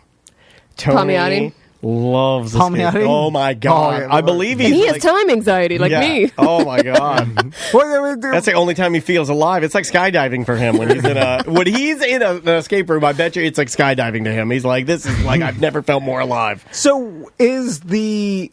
Okay, explain to me. We'll end with this. Like the joy is the joy. Like I figured out that I solved the puzzle. Although it's not rare to solve it, right? The thousands of people have solved it. It's not like some people get skunked. Not everybody does. Do they give you a the first percentage? one I did? We didn't make it out. Do they at least give you a percentage? Like 89% don't solve it. So at least I don't know. when some places do. Yeah. Okay. Some places tell you. I'm just trying to think of like the joy of it, like for why people garner joy from this. I'm like, okay, maybe it's because you get out of there. It's kind of like the video games I'd like to play are more like the puzzly type games, you know? But sometimes, see, this is where I don't know if I align with Escape Room. Like, let's say the latest Assassin's Creed, there'll be a puzzly part where, like, you ever play video games and they do this in Zelda or in Mario games where you have to, like, align different things to like shoot lasers different, and so you're sliding mirrors different. So I'm on this one part and I'm sliding all these mirrors, and for whatever reason, I know it's relatively simple and I'm good at the game, but I just can't figure this one out. And it's not for any reason other than I'm just doing one really simple thing wrong, right? Yeah. And I can't get over it, and I'm at a point where I don't want to look it up because that's cheating. And I'm not big on that. I don't like looking up the answer to it because that's the point. And then I'm frustrated I can't get any further in the game. Guess who's not playing the game anymore? Oh. Like, I would definitely be the guy where if we got to a point where it's unsolvable, I'd be like, let me out of here, I'm done. And then also you're like, and I wasted my afternoon. What are we going to do after this? It's very frustrating to me when I get to a point where the puzzle games are fun. I like the skill stuff that you can start over better. Then we go to Applebee's as a group and we start getting loaded. Then we start yelling at each other whose fault it was. And well, I'll start yelling, why didn't we just do this? So I'm like, this is fine. We're at Applebee's and we're getting drunk. Like, this is way better than that S we were just in. And then everybody gets mad because I'm a grumpy Now, Tom. people do these on their own now, right? That would be like the new thing. Like solo escape room? Well, I'm sure there are people that like... I bet some people do just go by themselves, right? We engineered an escape room for our living room for a party. Escape room party. Oh man, yeah. Oh, I'm going to have one of those and invite you and your wife. Because your wife will make you come. No. Yep. You won't go through the... I'm going to do it. That's what I'm doing for the company Christmas party at my place. Dan's Christmas escape room. I'm in. Escape from Santa's workshop. That's what I'm doing, buddy. You can't stop me. I'm going to write the whole thing. I'm going to have music composed by Summer's son, Caden Aiello. the junior composer. I'll get him to do all the music. Get Mike Aiello to help me with some little nuances here and there. I'll do all the voice recordings and everything. Lights, special effects, smoke machine, stolen from Tactical Hat. Do you group high five after you? I don't know. I haven't figured it out. Like, man, I dislike a big group high five. We know you do. Or something. I hugged you leaving your son's birthday party. That's fine. Okay. He hates team building. The team, yeah. I don't think anybody likes it, and I hate the fact that it's fake. Maybe that's it. The boss likes it. If you guys did it right, like if I were the boss and you guys were my team, and you guys solved the problem, and I saw you group high five, I would be like, oh, God, it's working. Look at them. They're a team. If it was legitimate, I don't like the forced camaraderie, right? It's like, and especially when one person's like, hey, get in here, get it. I don't know. When they force you to do it. Yeah. When if it's like a natural thing, which barely ever happens, but I guess coaches when they do that. force you in there for the camaraderie, the reason they're forcing you is because, and I'm thinking of the person that you're thinking of right now, and you know I am. And this person used to force us into these group, like, team building or, like, rah-rah meetings. And it'd be like, well, no, you made morale here so poor that we don't really want to be here. The only reason you're forcing us in here is so your bosses know that everybody did this. Mm-hmm. I hate forced camaraderie. Yeah, you do hate forced camaraderie. Welcome to A Corporate Time with Tom and Dan. That's Tom and that's Dan. Way better. Way better. Finally doing what she was born to do. Yeah. That is better. Yeah, that is better. You know, everything's better with a lady intro in it, I feel like. And that's why did it take me 11 years to figure that out? Oh, man, a weight lifted off me because I was every day I'm like, I got to do the thing. Every day I'm like, what am I going to say? What am I going to say? Just say your name, you idiot. And I'm like, but it's so hard. Yeah. And then all the pressure's on me, and I'm like, and then I scream welcome and blow everybody's ears out. Yeah. Anyway. Well, thank you, Sam. That was let's great. have Sam do it, all our work. People say I'm annoying, so I don't think that's a good idea. Sam, what are we doing on this show? What are we doing I think we're going to do some voicemails. Yeah, we are going to do some voicemails. I'm just going to go ahead and let you sit behind my computer here and fire them off. You know what? People say, I think they get annoyed that you stop us from hurting ourselves and ruining ourselves, and they want to watch the destruction. That's not fair. It's like, that's not fair to her. The person that runs over to the guy and like, don't jump off this cliff, you're going to kill yourself. And then everybody's like, boo! Yeah, I'm a crow. Yeah. But they're just work crow. trying to save this person's life. Like, it's a good deed that they're doing. It is. But everybody good else deed goes unpunished. That's right. People have been saying that for years, and there's a reason they say it. Let's start off the voicemails. What does that mean? What? No, it means that when you do good things for people, normally karma comes to bite you in the butt, which is why I have chosen to not do good things for people. Hold on, karma. Only bad things. So karma's supposed to get you for bad things. No, it doesn't good work things, that way. Karma, good karma. I looked into karma. Karma chameleon. Karma chameleon. It turns out that there is no such thing as karma, unless credit karma. That's real. That's a real thing. That is a real thing. Yeah, it can get you too. Let's start with this one because I turned it off after Josh said the topic, and it sounded heavy, and I just like lighting off bombs in the room. Okay. Tom, Dan, Sam, and Butler. It's Canadian Josh. I just wanted to weigh in on a topic you guys were discussing on Monday's corporate time in regards to absent dads. And not the absent dads who just abandon their families, but the ones who are away to provide a good life for their family. Like, Dan, you were talking about a buddy of yours whose dad was an over-the-road truck driver and was gone a lot, but provided a good life for his family. I guess I am that dad. Okay, thanks for calling. You're a bad person. You're a bad person. You're a bad... No, he has more. I just want to get your take on my situation. I work like 2 weeks on, 2 weeks off, sometimes 3 weeks on, 3 weeks off, sometimes more. I'm essentially gone half of the year. I make a very good living. I do very well financially. Take care of my family in terms of everything they want. Nice house, pool, toys, dirt bikes, Rolex watch, a pool in Canada, alligator shoes, And there's a reason they call me Space Mountain. I got the longest line. And I've been here the longest, and all the ladies. I messed it all up. But yeah, he's doing a humble brag, right? He's going through the whole wrestling brag. He's just trying to say that he makes a good living. Oh, next he's going to makes up for the neglect. Next he's going to be wearing a patch on the side of his EMT outfit that says "Greatest of all time." Automobiles, all the gaming PCs, tablets, PlayStations, Xboxes, all that stuff. And I know that doesn't replace me, but I do it. I do this to provide for my family. And so with my schedule gone essentially half the time, but when I'm home, providing a good life and being able to spend good quality time with my family when I am home that 40 or 50% of the year. Just wondering, do you think my kids will look back someday and have a sense of abandonment from what I do? Or will they be like, it's fine. He was home half the time and he provided very well for us financially. Your thoughts? I'll hang up and listen. Love you guys. BDM for life. Love you too, buddy. No, I think they'll be fine. We met your kids. They're fine. You've done an excellent job. They're fine. You support little cheese. But it's your vibe. It's all in how it's your intent. Everybody know your kids know what you're doing. They're smart boys and they know exactly why you're working so hard. And yeah, I think you're fine. Yeah, it's and everybody's different. Every family's different. It's all dependent on the human situation, the human beings you're living with, and how their perception is. And look, we could be like, Josh, you're fine, and then when they grow up, they might be like, we hated that, Dad. We don't know. Who knows? I get the vibe. We'll find out later in therapy. I think I'm a pretty good judge, a relatively good judge of character. And when you met his boys, you never got the sense.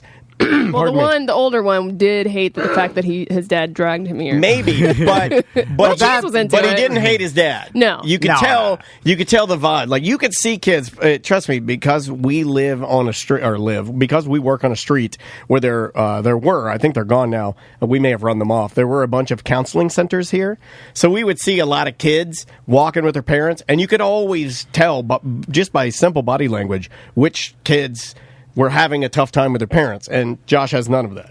I think your kids are fine. And that's their reality. So it's like if I all of a sudden, like my reality is I go home, play with the boys basically almost every day. When you say that every day, I think of you coming home and just slapping your scrotum. That's what I meant.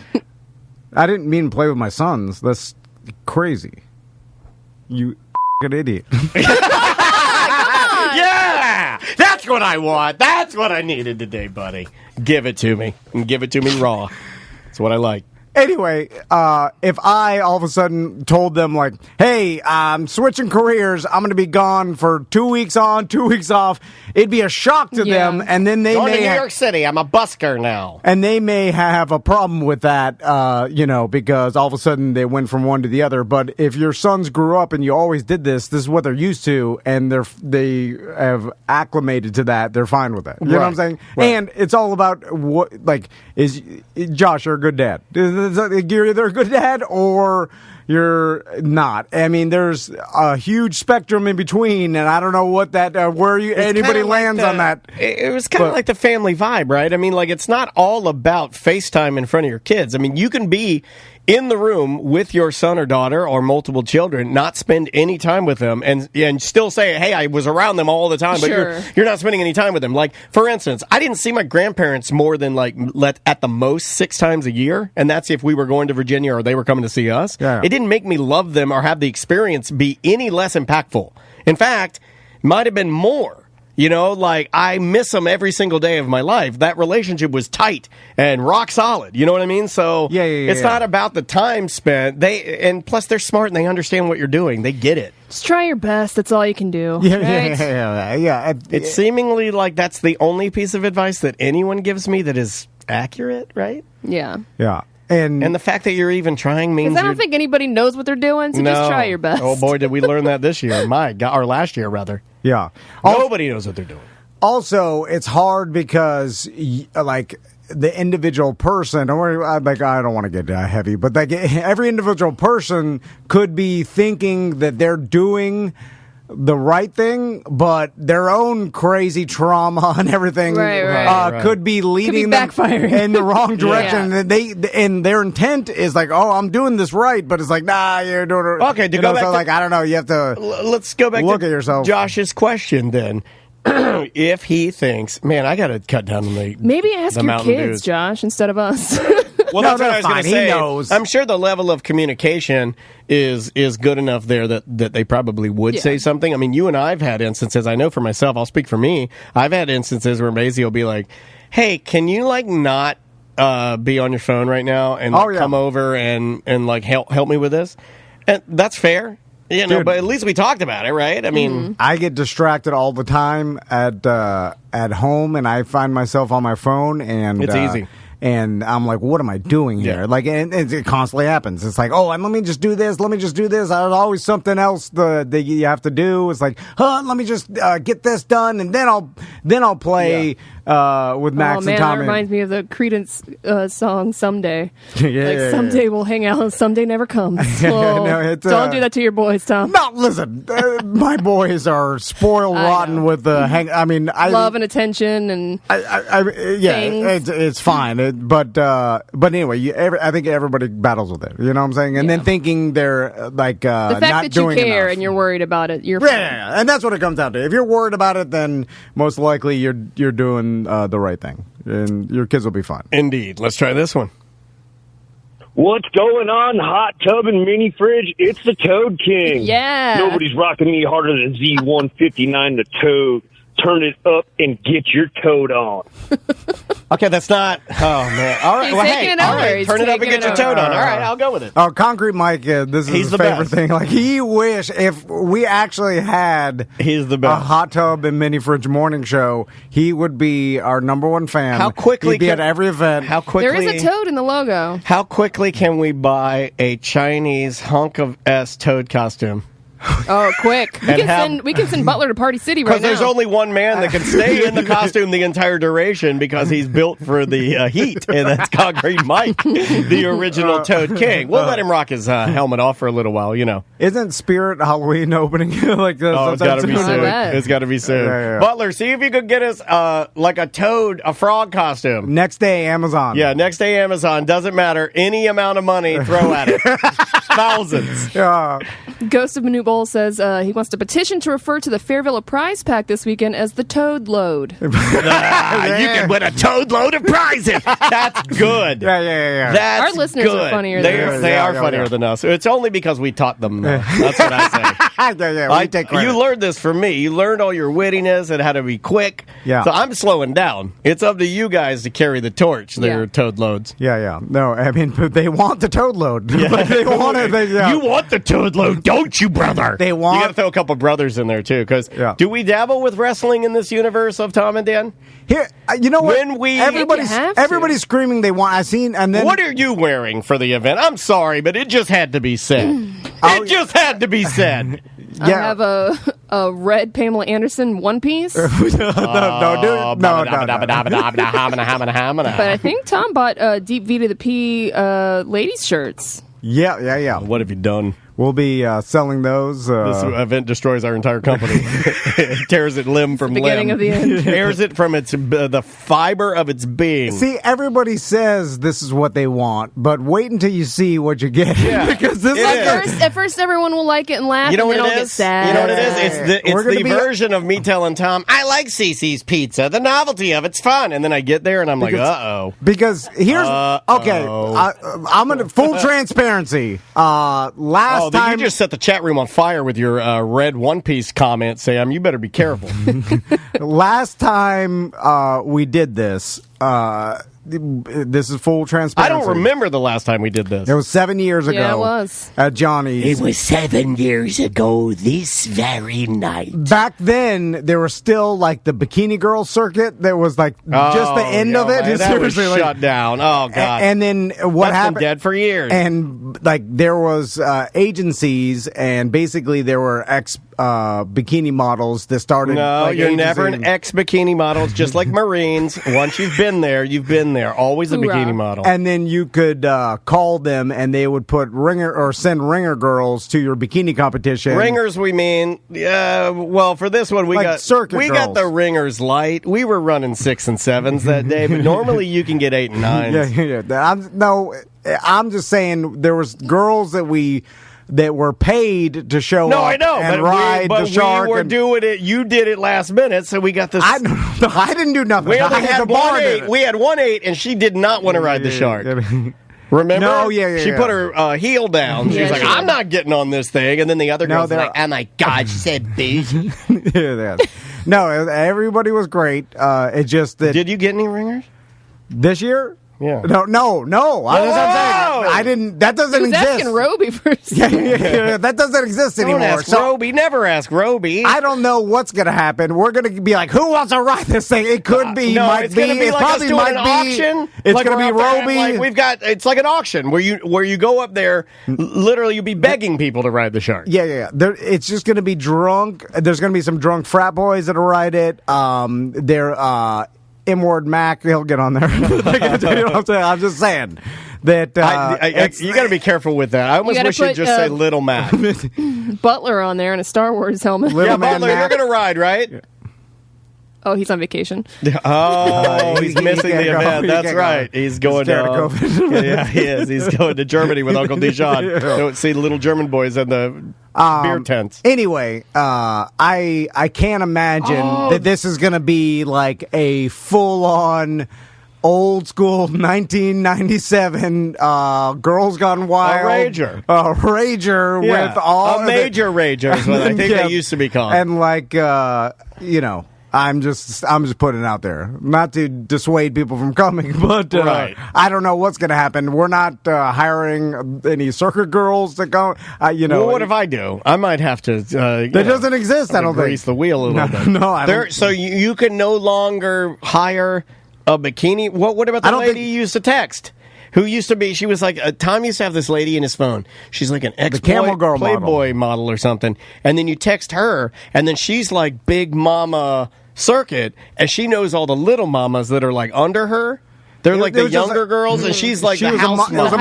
It was a modeling agency. It wasn't no. I know it's like a modeling agency, but it runs exactly like a How dare you guys? It runs exactly like a high show you running here, Tom. Prostitution ring where you have the mama who's like, she's like my age. She did text me pictures she's for approval. Yeah, she's my age. And then the she'll be like, what age are you looking for? And Tom will be like, younger the better. No, I didn't. Pizzagate. Hashtag old teens. Yeah, he said I didn't say anything. I just said whatever. He said anything goes. No. And then they go, well, we got this girl. Never turned down. I'll give you 3. We have Sandy, we have Janessa, and we have Luna.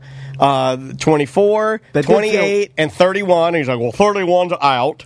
Let's look at 26 and 28. And you have different photos, and you scroll through. I never did that. I said whatever. You're not on trial here, sir. You can still like beer. I don't think, though, that you're not on trial. That exists as much, especially now where you can get a job anywhere. The jobs are like everybody's hiring. Well, why don't we hire Seth's girlfriend to ride the shark and prime the pump? We need our shark pump primer.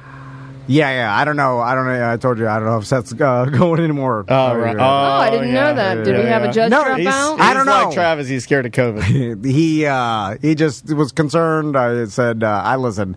It's on whatever you want. I don't want you to feel uncomfortable. What if we put him in if we put him in a frog suit? Then he could be okay. Yeah, he may do that. He's worn the bear suit before. Yeah, he could wear the frog suit. You could talk him in. So hot. You could talk him into anything. Are we going to have a hot tub on site or a mini fridge? For our next, because if this goes well, I'm parlaying. Well, this will not go well. I know, but that will go. That won't stop us, though.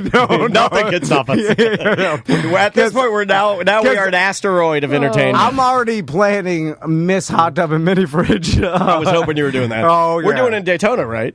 I want to. I want to do it in Daytona. If you know of a big name ocean resort that needs a bunch of COVID-infected people to cough crazy, we got you.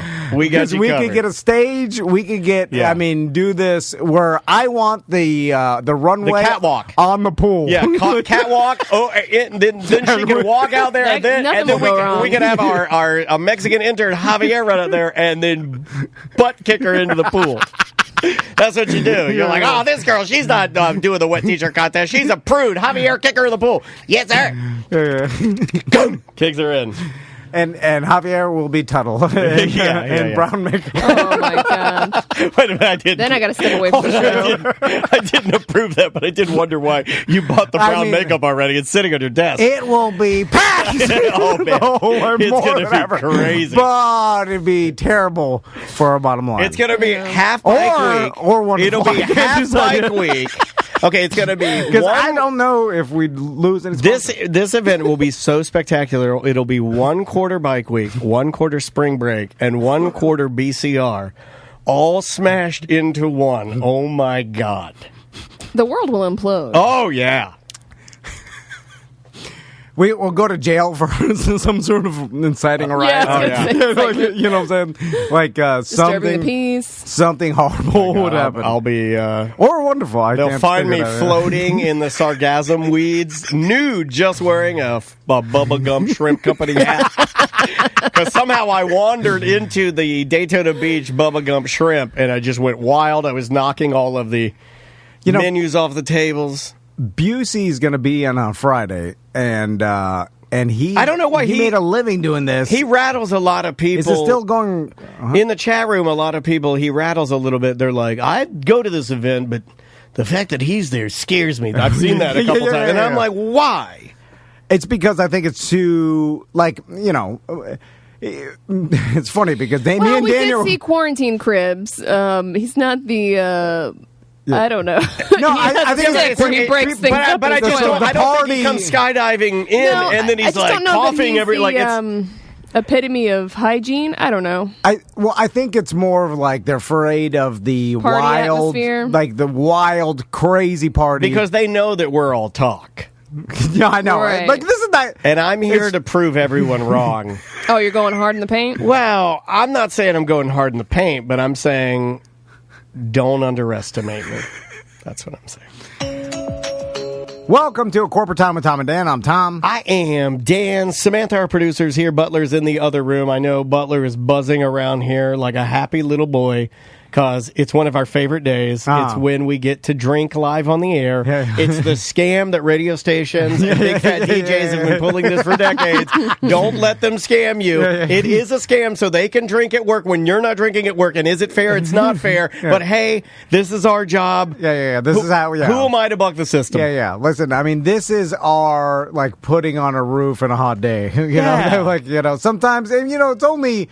What is it, 12:15? It's a little bit too early for some cocktails, but, someone's got to do it. Yeah, somebody's got to do it. How are you guys going to find out about all the delicious cocktails if we don't try them? Yeah. I mean, we're doing a service for you. We're putting our jobs and our bodies on the line. I'm going to take it a step further. If you were to do this at your home on video, which everybody's streaming now, right? All the kids love the streaming.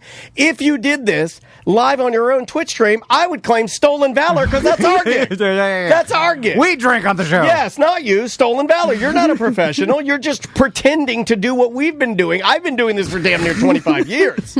25? Yes. That's too long. It's way too long. I've been at Real Radio. I've been at Real Radio since I was 19 years old. Well, you don't really work for them anymore. But I'm still on the air there. 10 years. Anyway, we do have a guest. We need to get to drinking. Let's do it. One of our great sponsors, ABC Fine Wine and Spirits. We talk about them all the time. We talk about Cooper's Mark, which we've been drinking on the show every Friday. Yeah, how did we luck out in getting that, man? That is delicious. And again, only found at ABC. Yes. So if you want to get some Cooper's Mark, we're still accepting recipes for gift cards.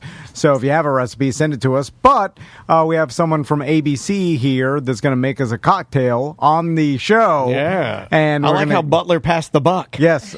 Indy's here. How you doing, Indy? I'm great. How are you guys doing? Good. Hey, good. thanks for coming in, and thanks for letting us be weird. I just wanted to say, you didn't choose this live. This live chose you. Thank you, Indy. Someone had to say it. Finally, a woman that knows things. Finally, a female presence on this program that's down with Tom and Dan. Every day I wake up, always battling us, and I instinctually come back to here like a monarch butterfly. I just start driving, and then I end up here and then do the show. It's part of my DNA.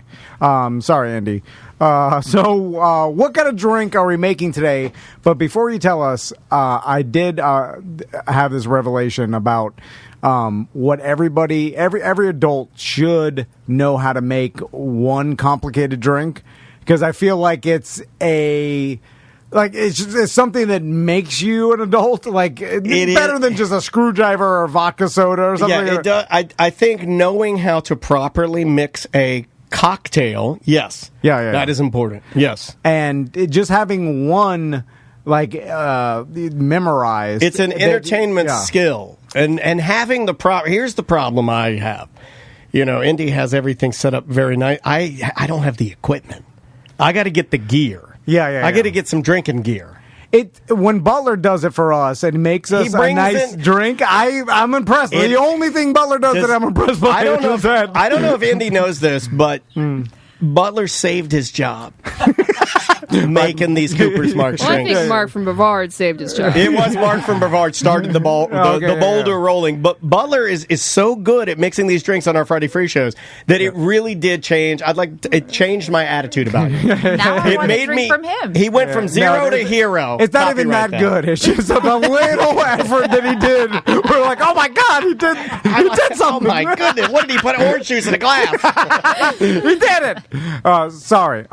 So Indy, what drink are we going to make today? So we are going to take the concept of an old fashioned, but we're in Florida. It's a little hot, so we're going to do a peachy old fashioned. So peachy old fashioned. Right there. All right. I like right down my alley. I'm peachy. Why am I you're the curmudgeon. You'd be old fashioned. No, I got the Crocs. Switched roles. No, okay. Indy, do you think my Crocs are cool with the gibbets in them? You got a I do actually. Yeah, she's just saying that. She's just saying that. No, That's coming from Indy. It also matches his shorts. Thank you. He tried. Thank you. This is trying. This is not trying. Still got it. Still got it. Never lost it. When Jerry Garcia put on his old tie-dye shirt, that's not trying. He just gave up. Oh, Tom's mad. You got old tie-dye Crocs. He's mad. And then some tie-dye shorts. These are Peloton shorts. But that's very fashionable right now. Go anywhere and it's going to be tie-dye exploded everywhere. So I tried to tell him. Yeah. Hold on, tie-dye is back? I told you unfortunately, this but Indy is real bad, right? It's horrible. It takes, a personality to be able to pull it off. Yeah, you don't have a personality. And Tom doesn't have one. That's what... When you're dead behind the eyes, you don't wear the tie-dyes. That's the rhyme. That's what nice people... Dead behind the eyes, never wear tie-dyes. That's what nice people say about annoying people. He's got a personality out of him. He's right. Tom's right on that. Yeah. I did not approve that. Okay, let's not waste Indy's time. Okay, we're making a peachy old-fashioned. Yes, sir. So how do we go about making said peachy old-fashioned? So very simple. You're going to need a stirring glass. If you don't have one at home, if you have a larger cup, will do. And a spoon. But, this just looks a lot nicer. I like to entertain people. I like to put on a little show. And I think that's what makes me an adult, as you would say. I'm here, I'm going to make you a nice cocktail in my fancy cup. It does make a difference. I call You don't have any fancy cups. I've been to your house. I know. They're all mishmash. I don't have any either. I wasn't throwing an insult there. I don't have any all my cups are Tom and Dan plastic cups, White Claw like those. I've got a couple of Chewies, Cinco de Mayo with a jackass drawn on it. Yeah.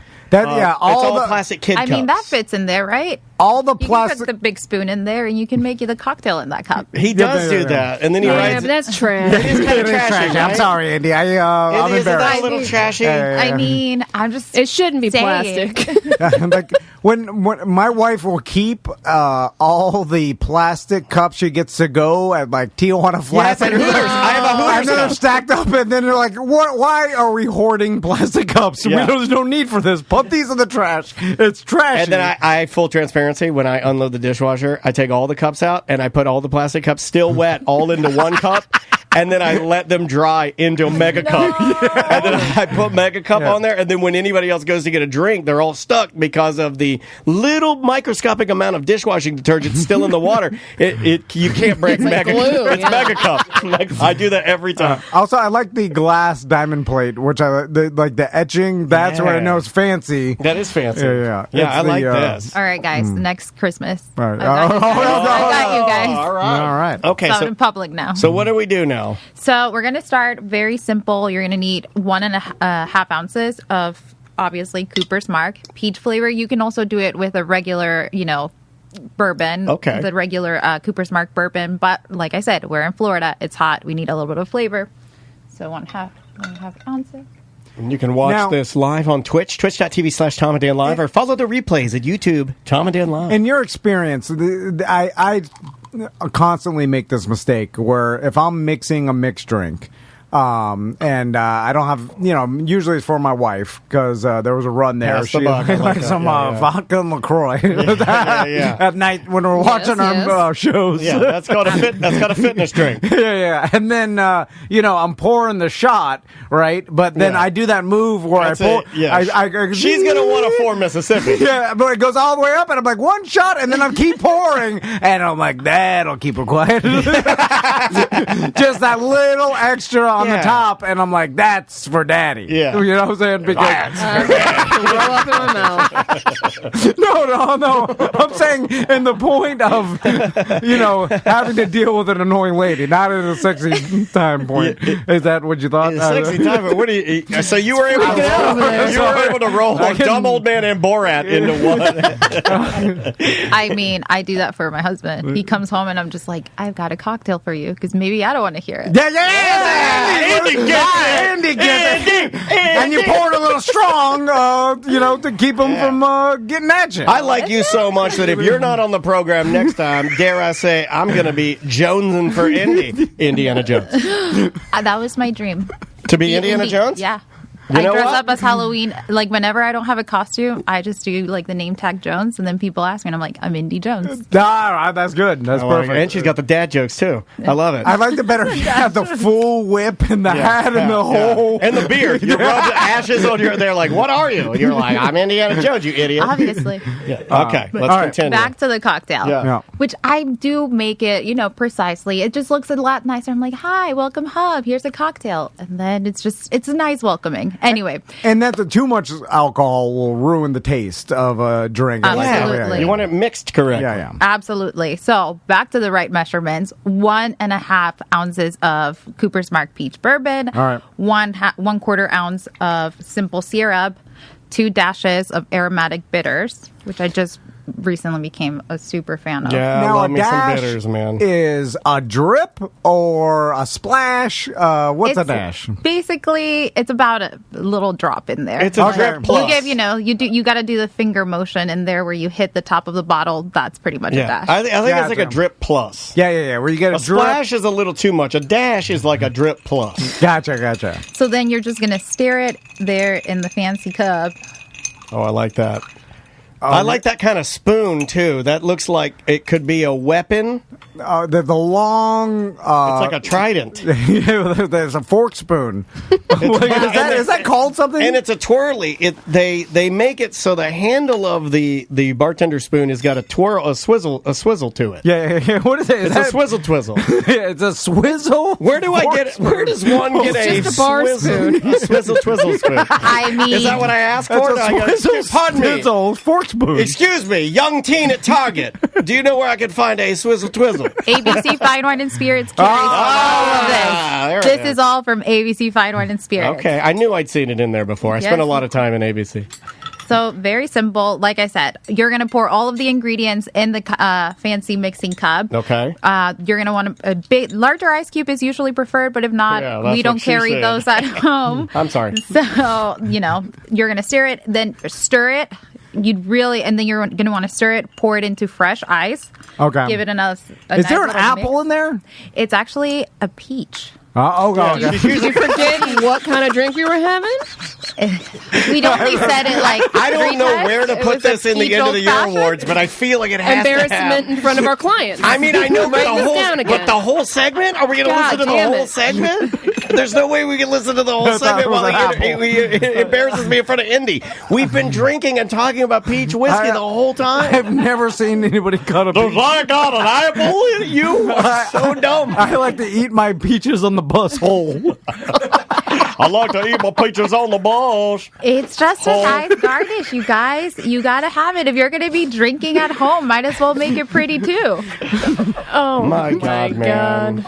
I feel so bad for Indy and Butler. Butler, do you feel nervous now? This is your client. How do you feel now? I love making Butler nervous. I know you do. I don't know what's happening here. I don't know where I'm supposed to. What do you want me to do now? So there's a cherry and a peach in here.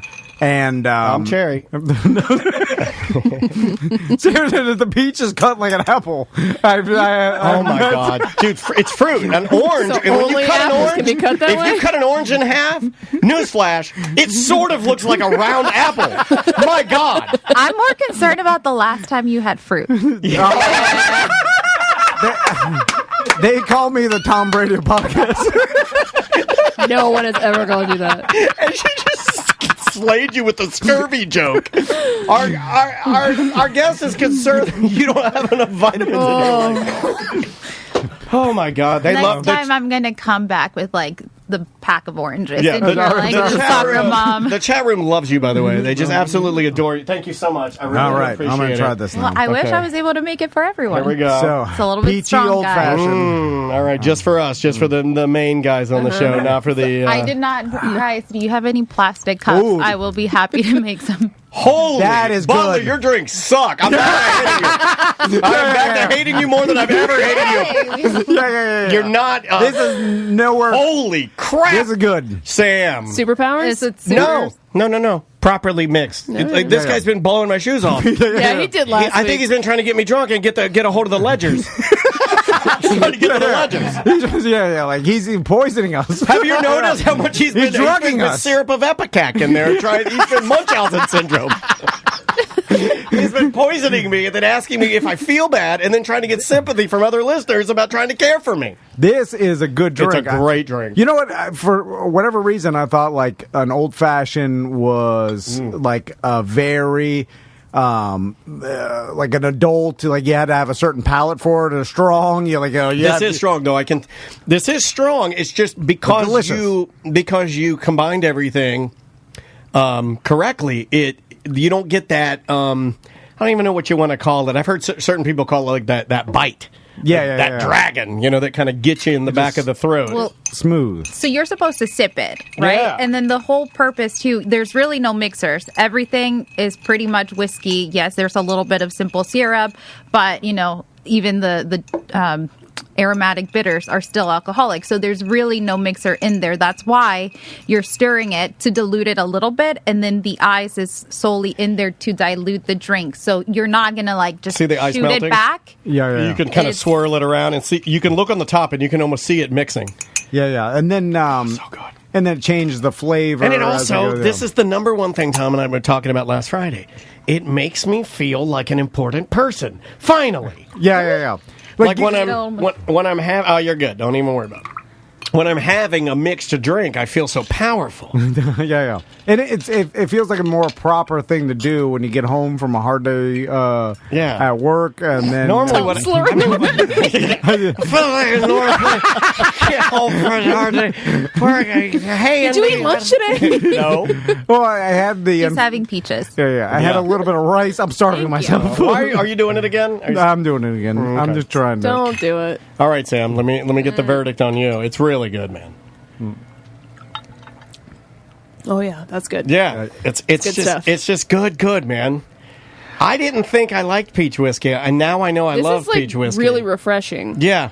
I think that's a big thing with peach bourbon. It's just really refreshing, and there's so many things that you could mix it at home with. So, like most people, you gotta have some kind of iced tea or lemonade, so you can make like a nice peach Arnold Palmer. Oh, that's another. I'm That's so one of my calm. favorite. I'm not scared of anything. Oh, my God. This is what I like. Okay, you know what? This whole segment is embarrassing. Before Indy leaves, I would like to get her commitment to come back because I'm afraid she won't. No, it's fine. So I'm gonna have to strong arm her. Your resident bartender. We really do like. I am enjoying this a lot, but I'm with you. I feel supercharged now. Well, I don't know if you knew this, but aromatic bitters were actually used kind of like for medicine. So that's how they began. Remember my story Daddy's about medicine. You know my story about Hemingway because I love Negronis.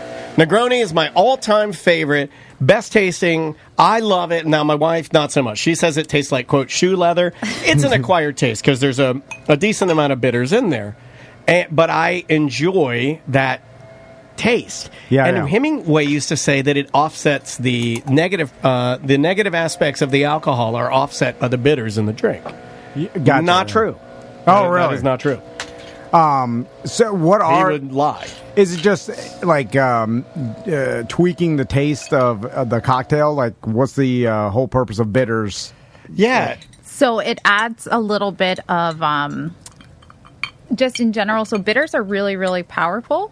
And like they have a little bit taste? of a zest to the drink. So if you feel like it's a little bit zesty, that's the bitters. Gotcha. And it usually helps open up the spirits. Gotcha. You're going to like that, Butler. So, in your That's good. professional opinion, I'm an attractive man. Oh my god! If I got problems with my wife, lady. For my at-home bar, like just a few staples to carry, because I have that thing, and it's embarrassing, where all my liquor, like half drink, it's all in the garage. No, I moved it to the piano, the laundry piano. No, it's in one of my kitchen cabinets, and the bottom cabinet is where I keep all my bottom cabinet. My brown paper bags from Publix, and there's some. Like, I don't have a liquor cabinet. Some coffee.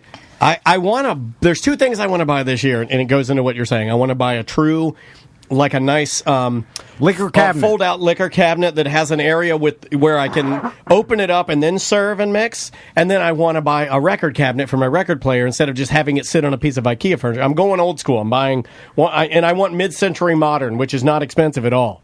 Very expensive. Is it frowned upon? Like, if you want a super fancy one, you take, let's say, your Cooper's Mark, and then you pour it into the big round decanter. Is that a decanter? Yeah. Like, it doesn't really matter now. Like, that's some old it's mostly World for War II. decoration. Okay, yeah.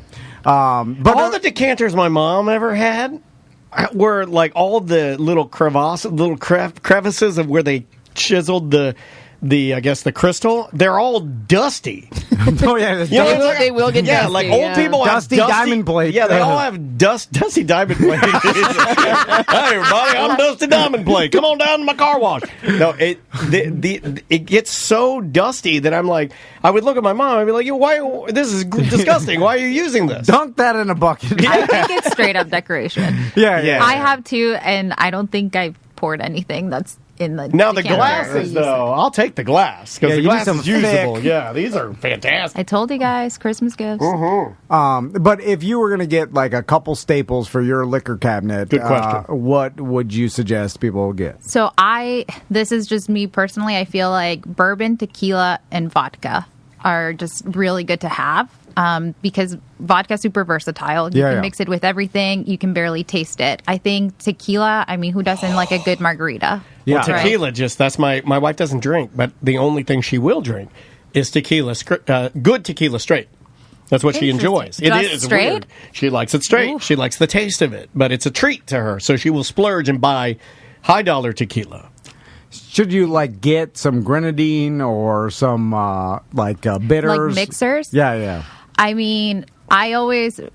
When it comes to mixers, I'm a big fan of everything as natural as possible. But I always say simple syrup is a nice thing to have, unless you can make it, which is super simple because it's simple. It's equal parts water, equal parts sugar. Yeah, you can make your own if you want to get crazy. It's just sugar water, basically. Yeah, sugar water. But you can also get really fancy and infuse it with fruit. And then you make flavor. I enjoy doing this, so I can. It really depends. I always say having simple syrup is a big one. some type of lime juice because you can do bourbon with it and make like a nice whiskey sour. Sure. Lemonade for your vodka. To me, that's just really versatile. Is it considered trashy to put alcohol in fruit like a watermelon and then bring that to a party? And then you're like, I got a vodka watermelon! Hey, don't worry if your wife ain't got a swimsuit, she can borrow one of my wives. That kind of party? That's not a good party. That's not fun. They pour the vodka in or whatever. Hey, come on, man. Hey, I'll just put the burgers in the Tupperware in the fridge. I'll get them out and warm them up for grill still on. By the way, that's the last time he's had fruit was a vodka watermelon. Noted. Maybe I'm trashy because I actually think it looks really cute. I've cut up a big watermelon. No, that's not what he's talking about. Oh, no. He's talking about where you take the watermelon and you use I believe it's a Cajun injector. It's the Cajun injector that you use to inject butter and spices into a turkey, and you inject vodka or 151 or whatever you got into a watermelon, and then you plug it with a cork or something. Let it sit overnight. And then you put it in the fridge and get it nice and cold, and then you take it to the party, and then you cut it. Everybody eats a slice, even including kids, and then everybody goes to the hospital. Is that what you're talking about? I mean, there's all versions. I would not recommend that. I just wanted to make sure she... I mean, not after drinking in the crystal. Of course. I feel like Indy's going to get us back on track now. I feel good about our drink destinations and where we're going now. I feel like we're in good hands. Yeah, no, this was great. Yeah, Indy, this is awesome. And we appreciate you coming by and making us a cocktail, and it's been awesome. It didn't sip quite as... I wasn't sipping it quite. I was more... I was like slightly gulping. It's delicious. My goodness. Yeah, that is good. God, I hope. And of course, everything that we talked about here today can be found. I was almost done. I was like, man, I did good. You don't understand. I did good. He saw that finish line. Did you think you did good? He saw the finish line. He's like, I did it. Because he doesn't like to drink whenever we have guests come in that will make the drink. He doesn't, because undoubtedly one sip and he starts slurring his words. It's just, how long has that been going on for? I don't know. I think it's a psychological thing. I don't think it's real. But undoubtedly, he knows that that's going to happen. You saw the finish line. Yeah. You looked at Indy, you looked at me, you looked at Sam, Butler, everything was good. And you got really confident. And you started doing what all, Tour de France guys do. You unzipped your bib, you put your hands up early, and you're like, I did it for my country. You're like, I'm number one. And then that guy zoom right past me. And then I'm like, I had to try to pedal fast. That's what I was like. The guy fall off your bike. The guy is already have a ton of momentum. You're never going to catch up. No. But I try. Anyway, sorry, Andy. That's it. I'm too drunk to finish. And I'm right there with you. I think your wife heard that before, too. Oh, my God. No. You know what? Mark the whole segment. No. The whole segment, you gotta mark the whole segment. I mean, dare I say this is my favorite ABC Fine Wine and Spirits. Yeah. All the ingredients are there. Cooper's Mark. Send us your Cooper home. Dude, slow down. Again. I got it. Send in your Cooper's Mark recipes to show@tomanddan.com.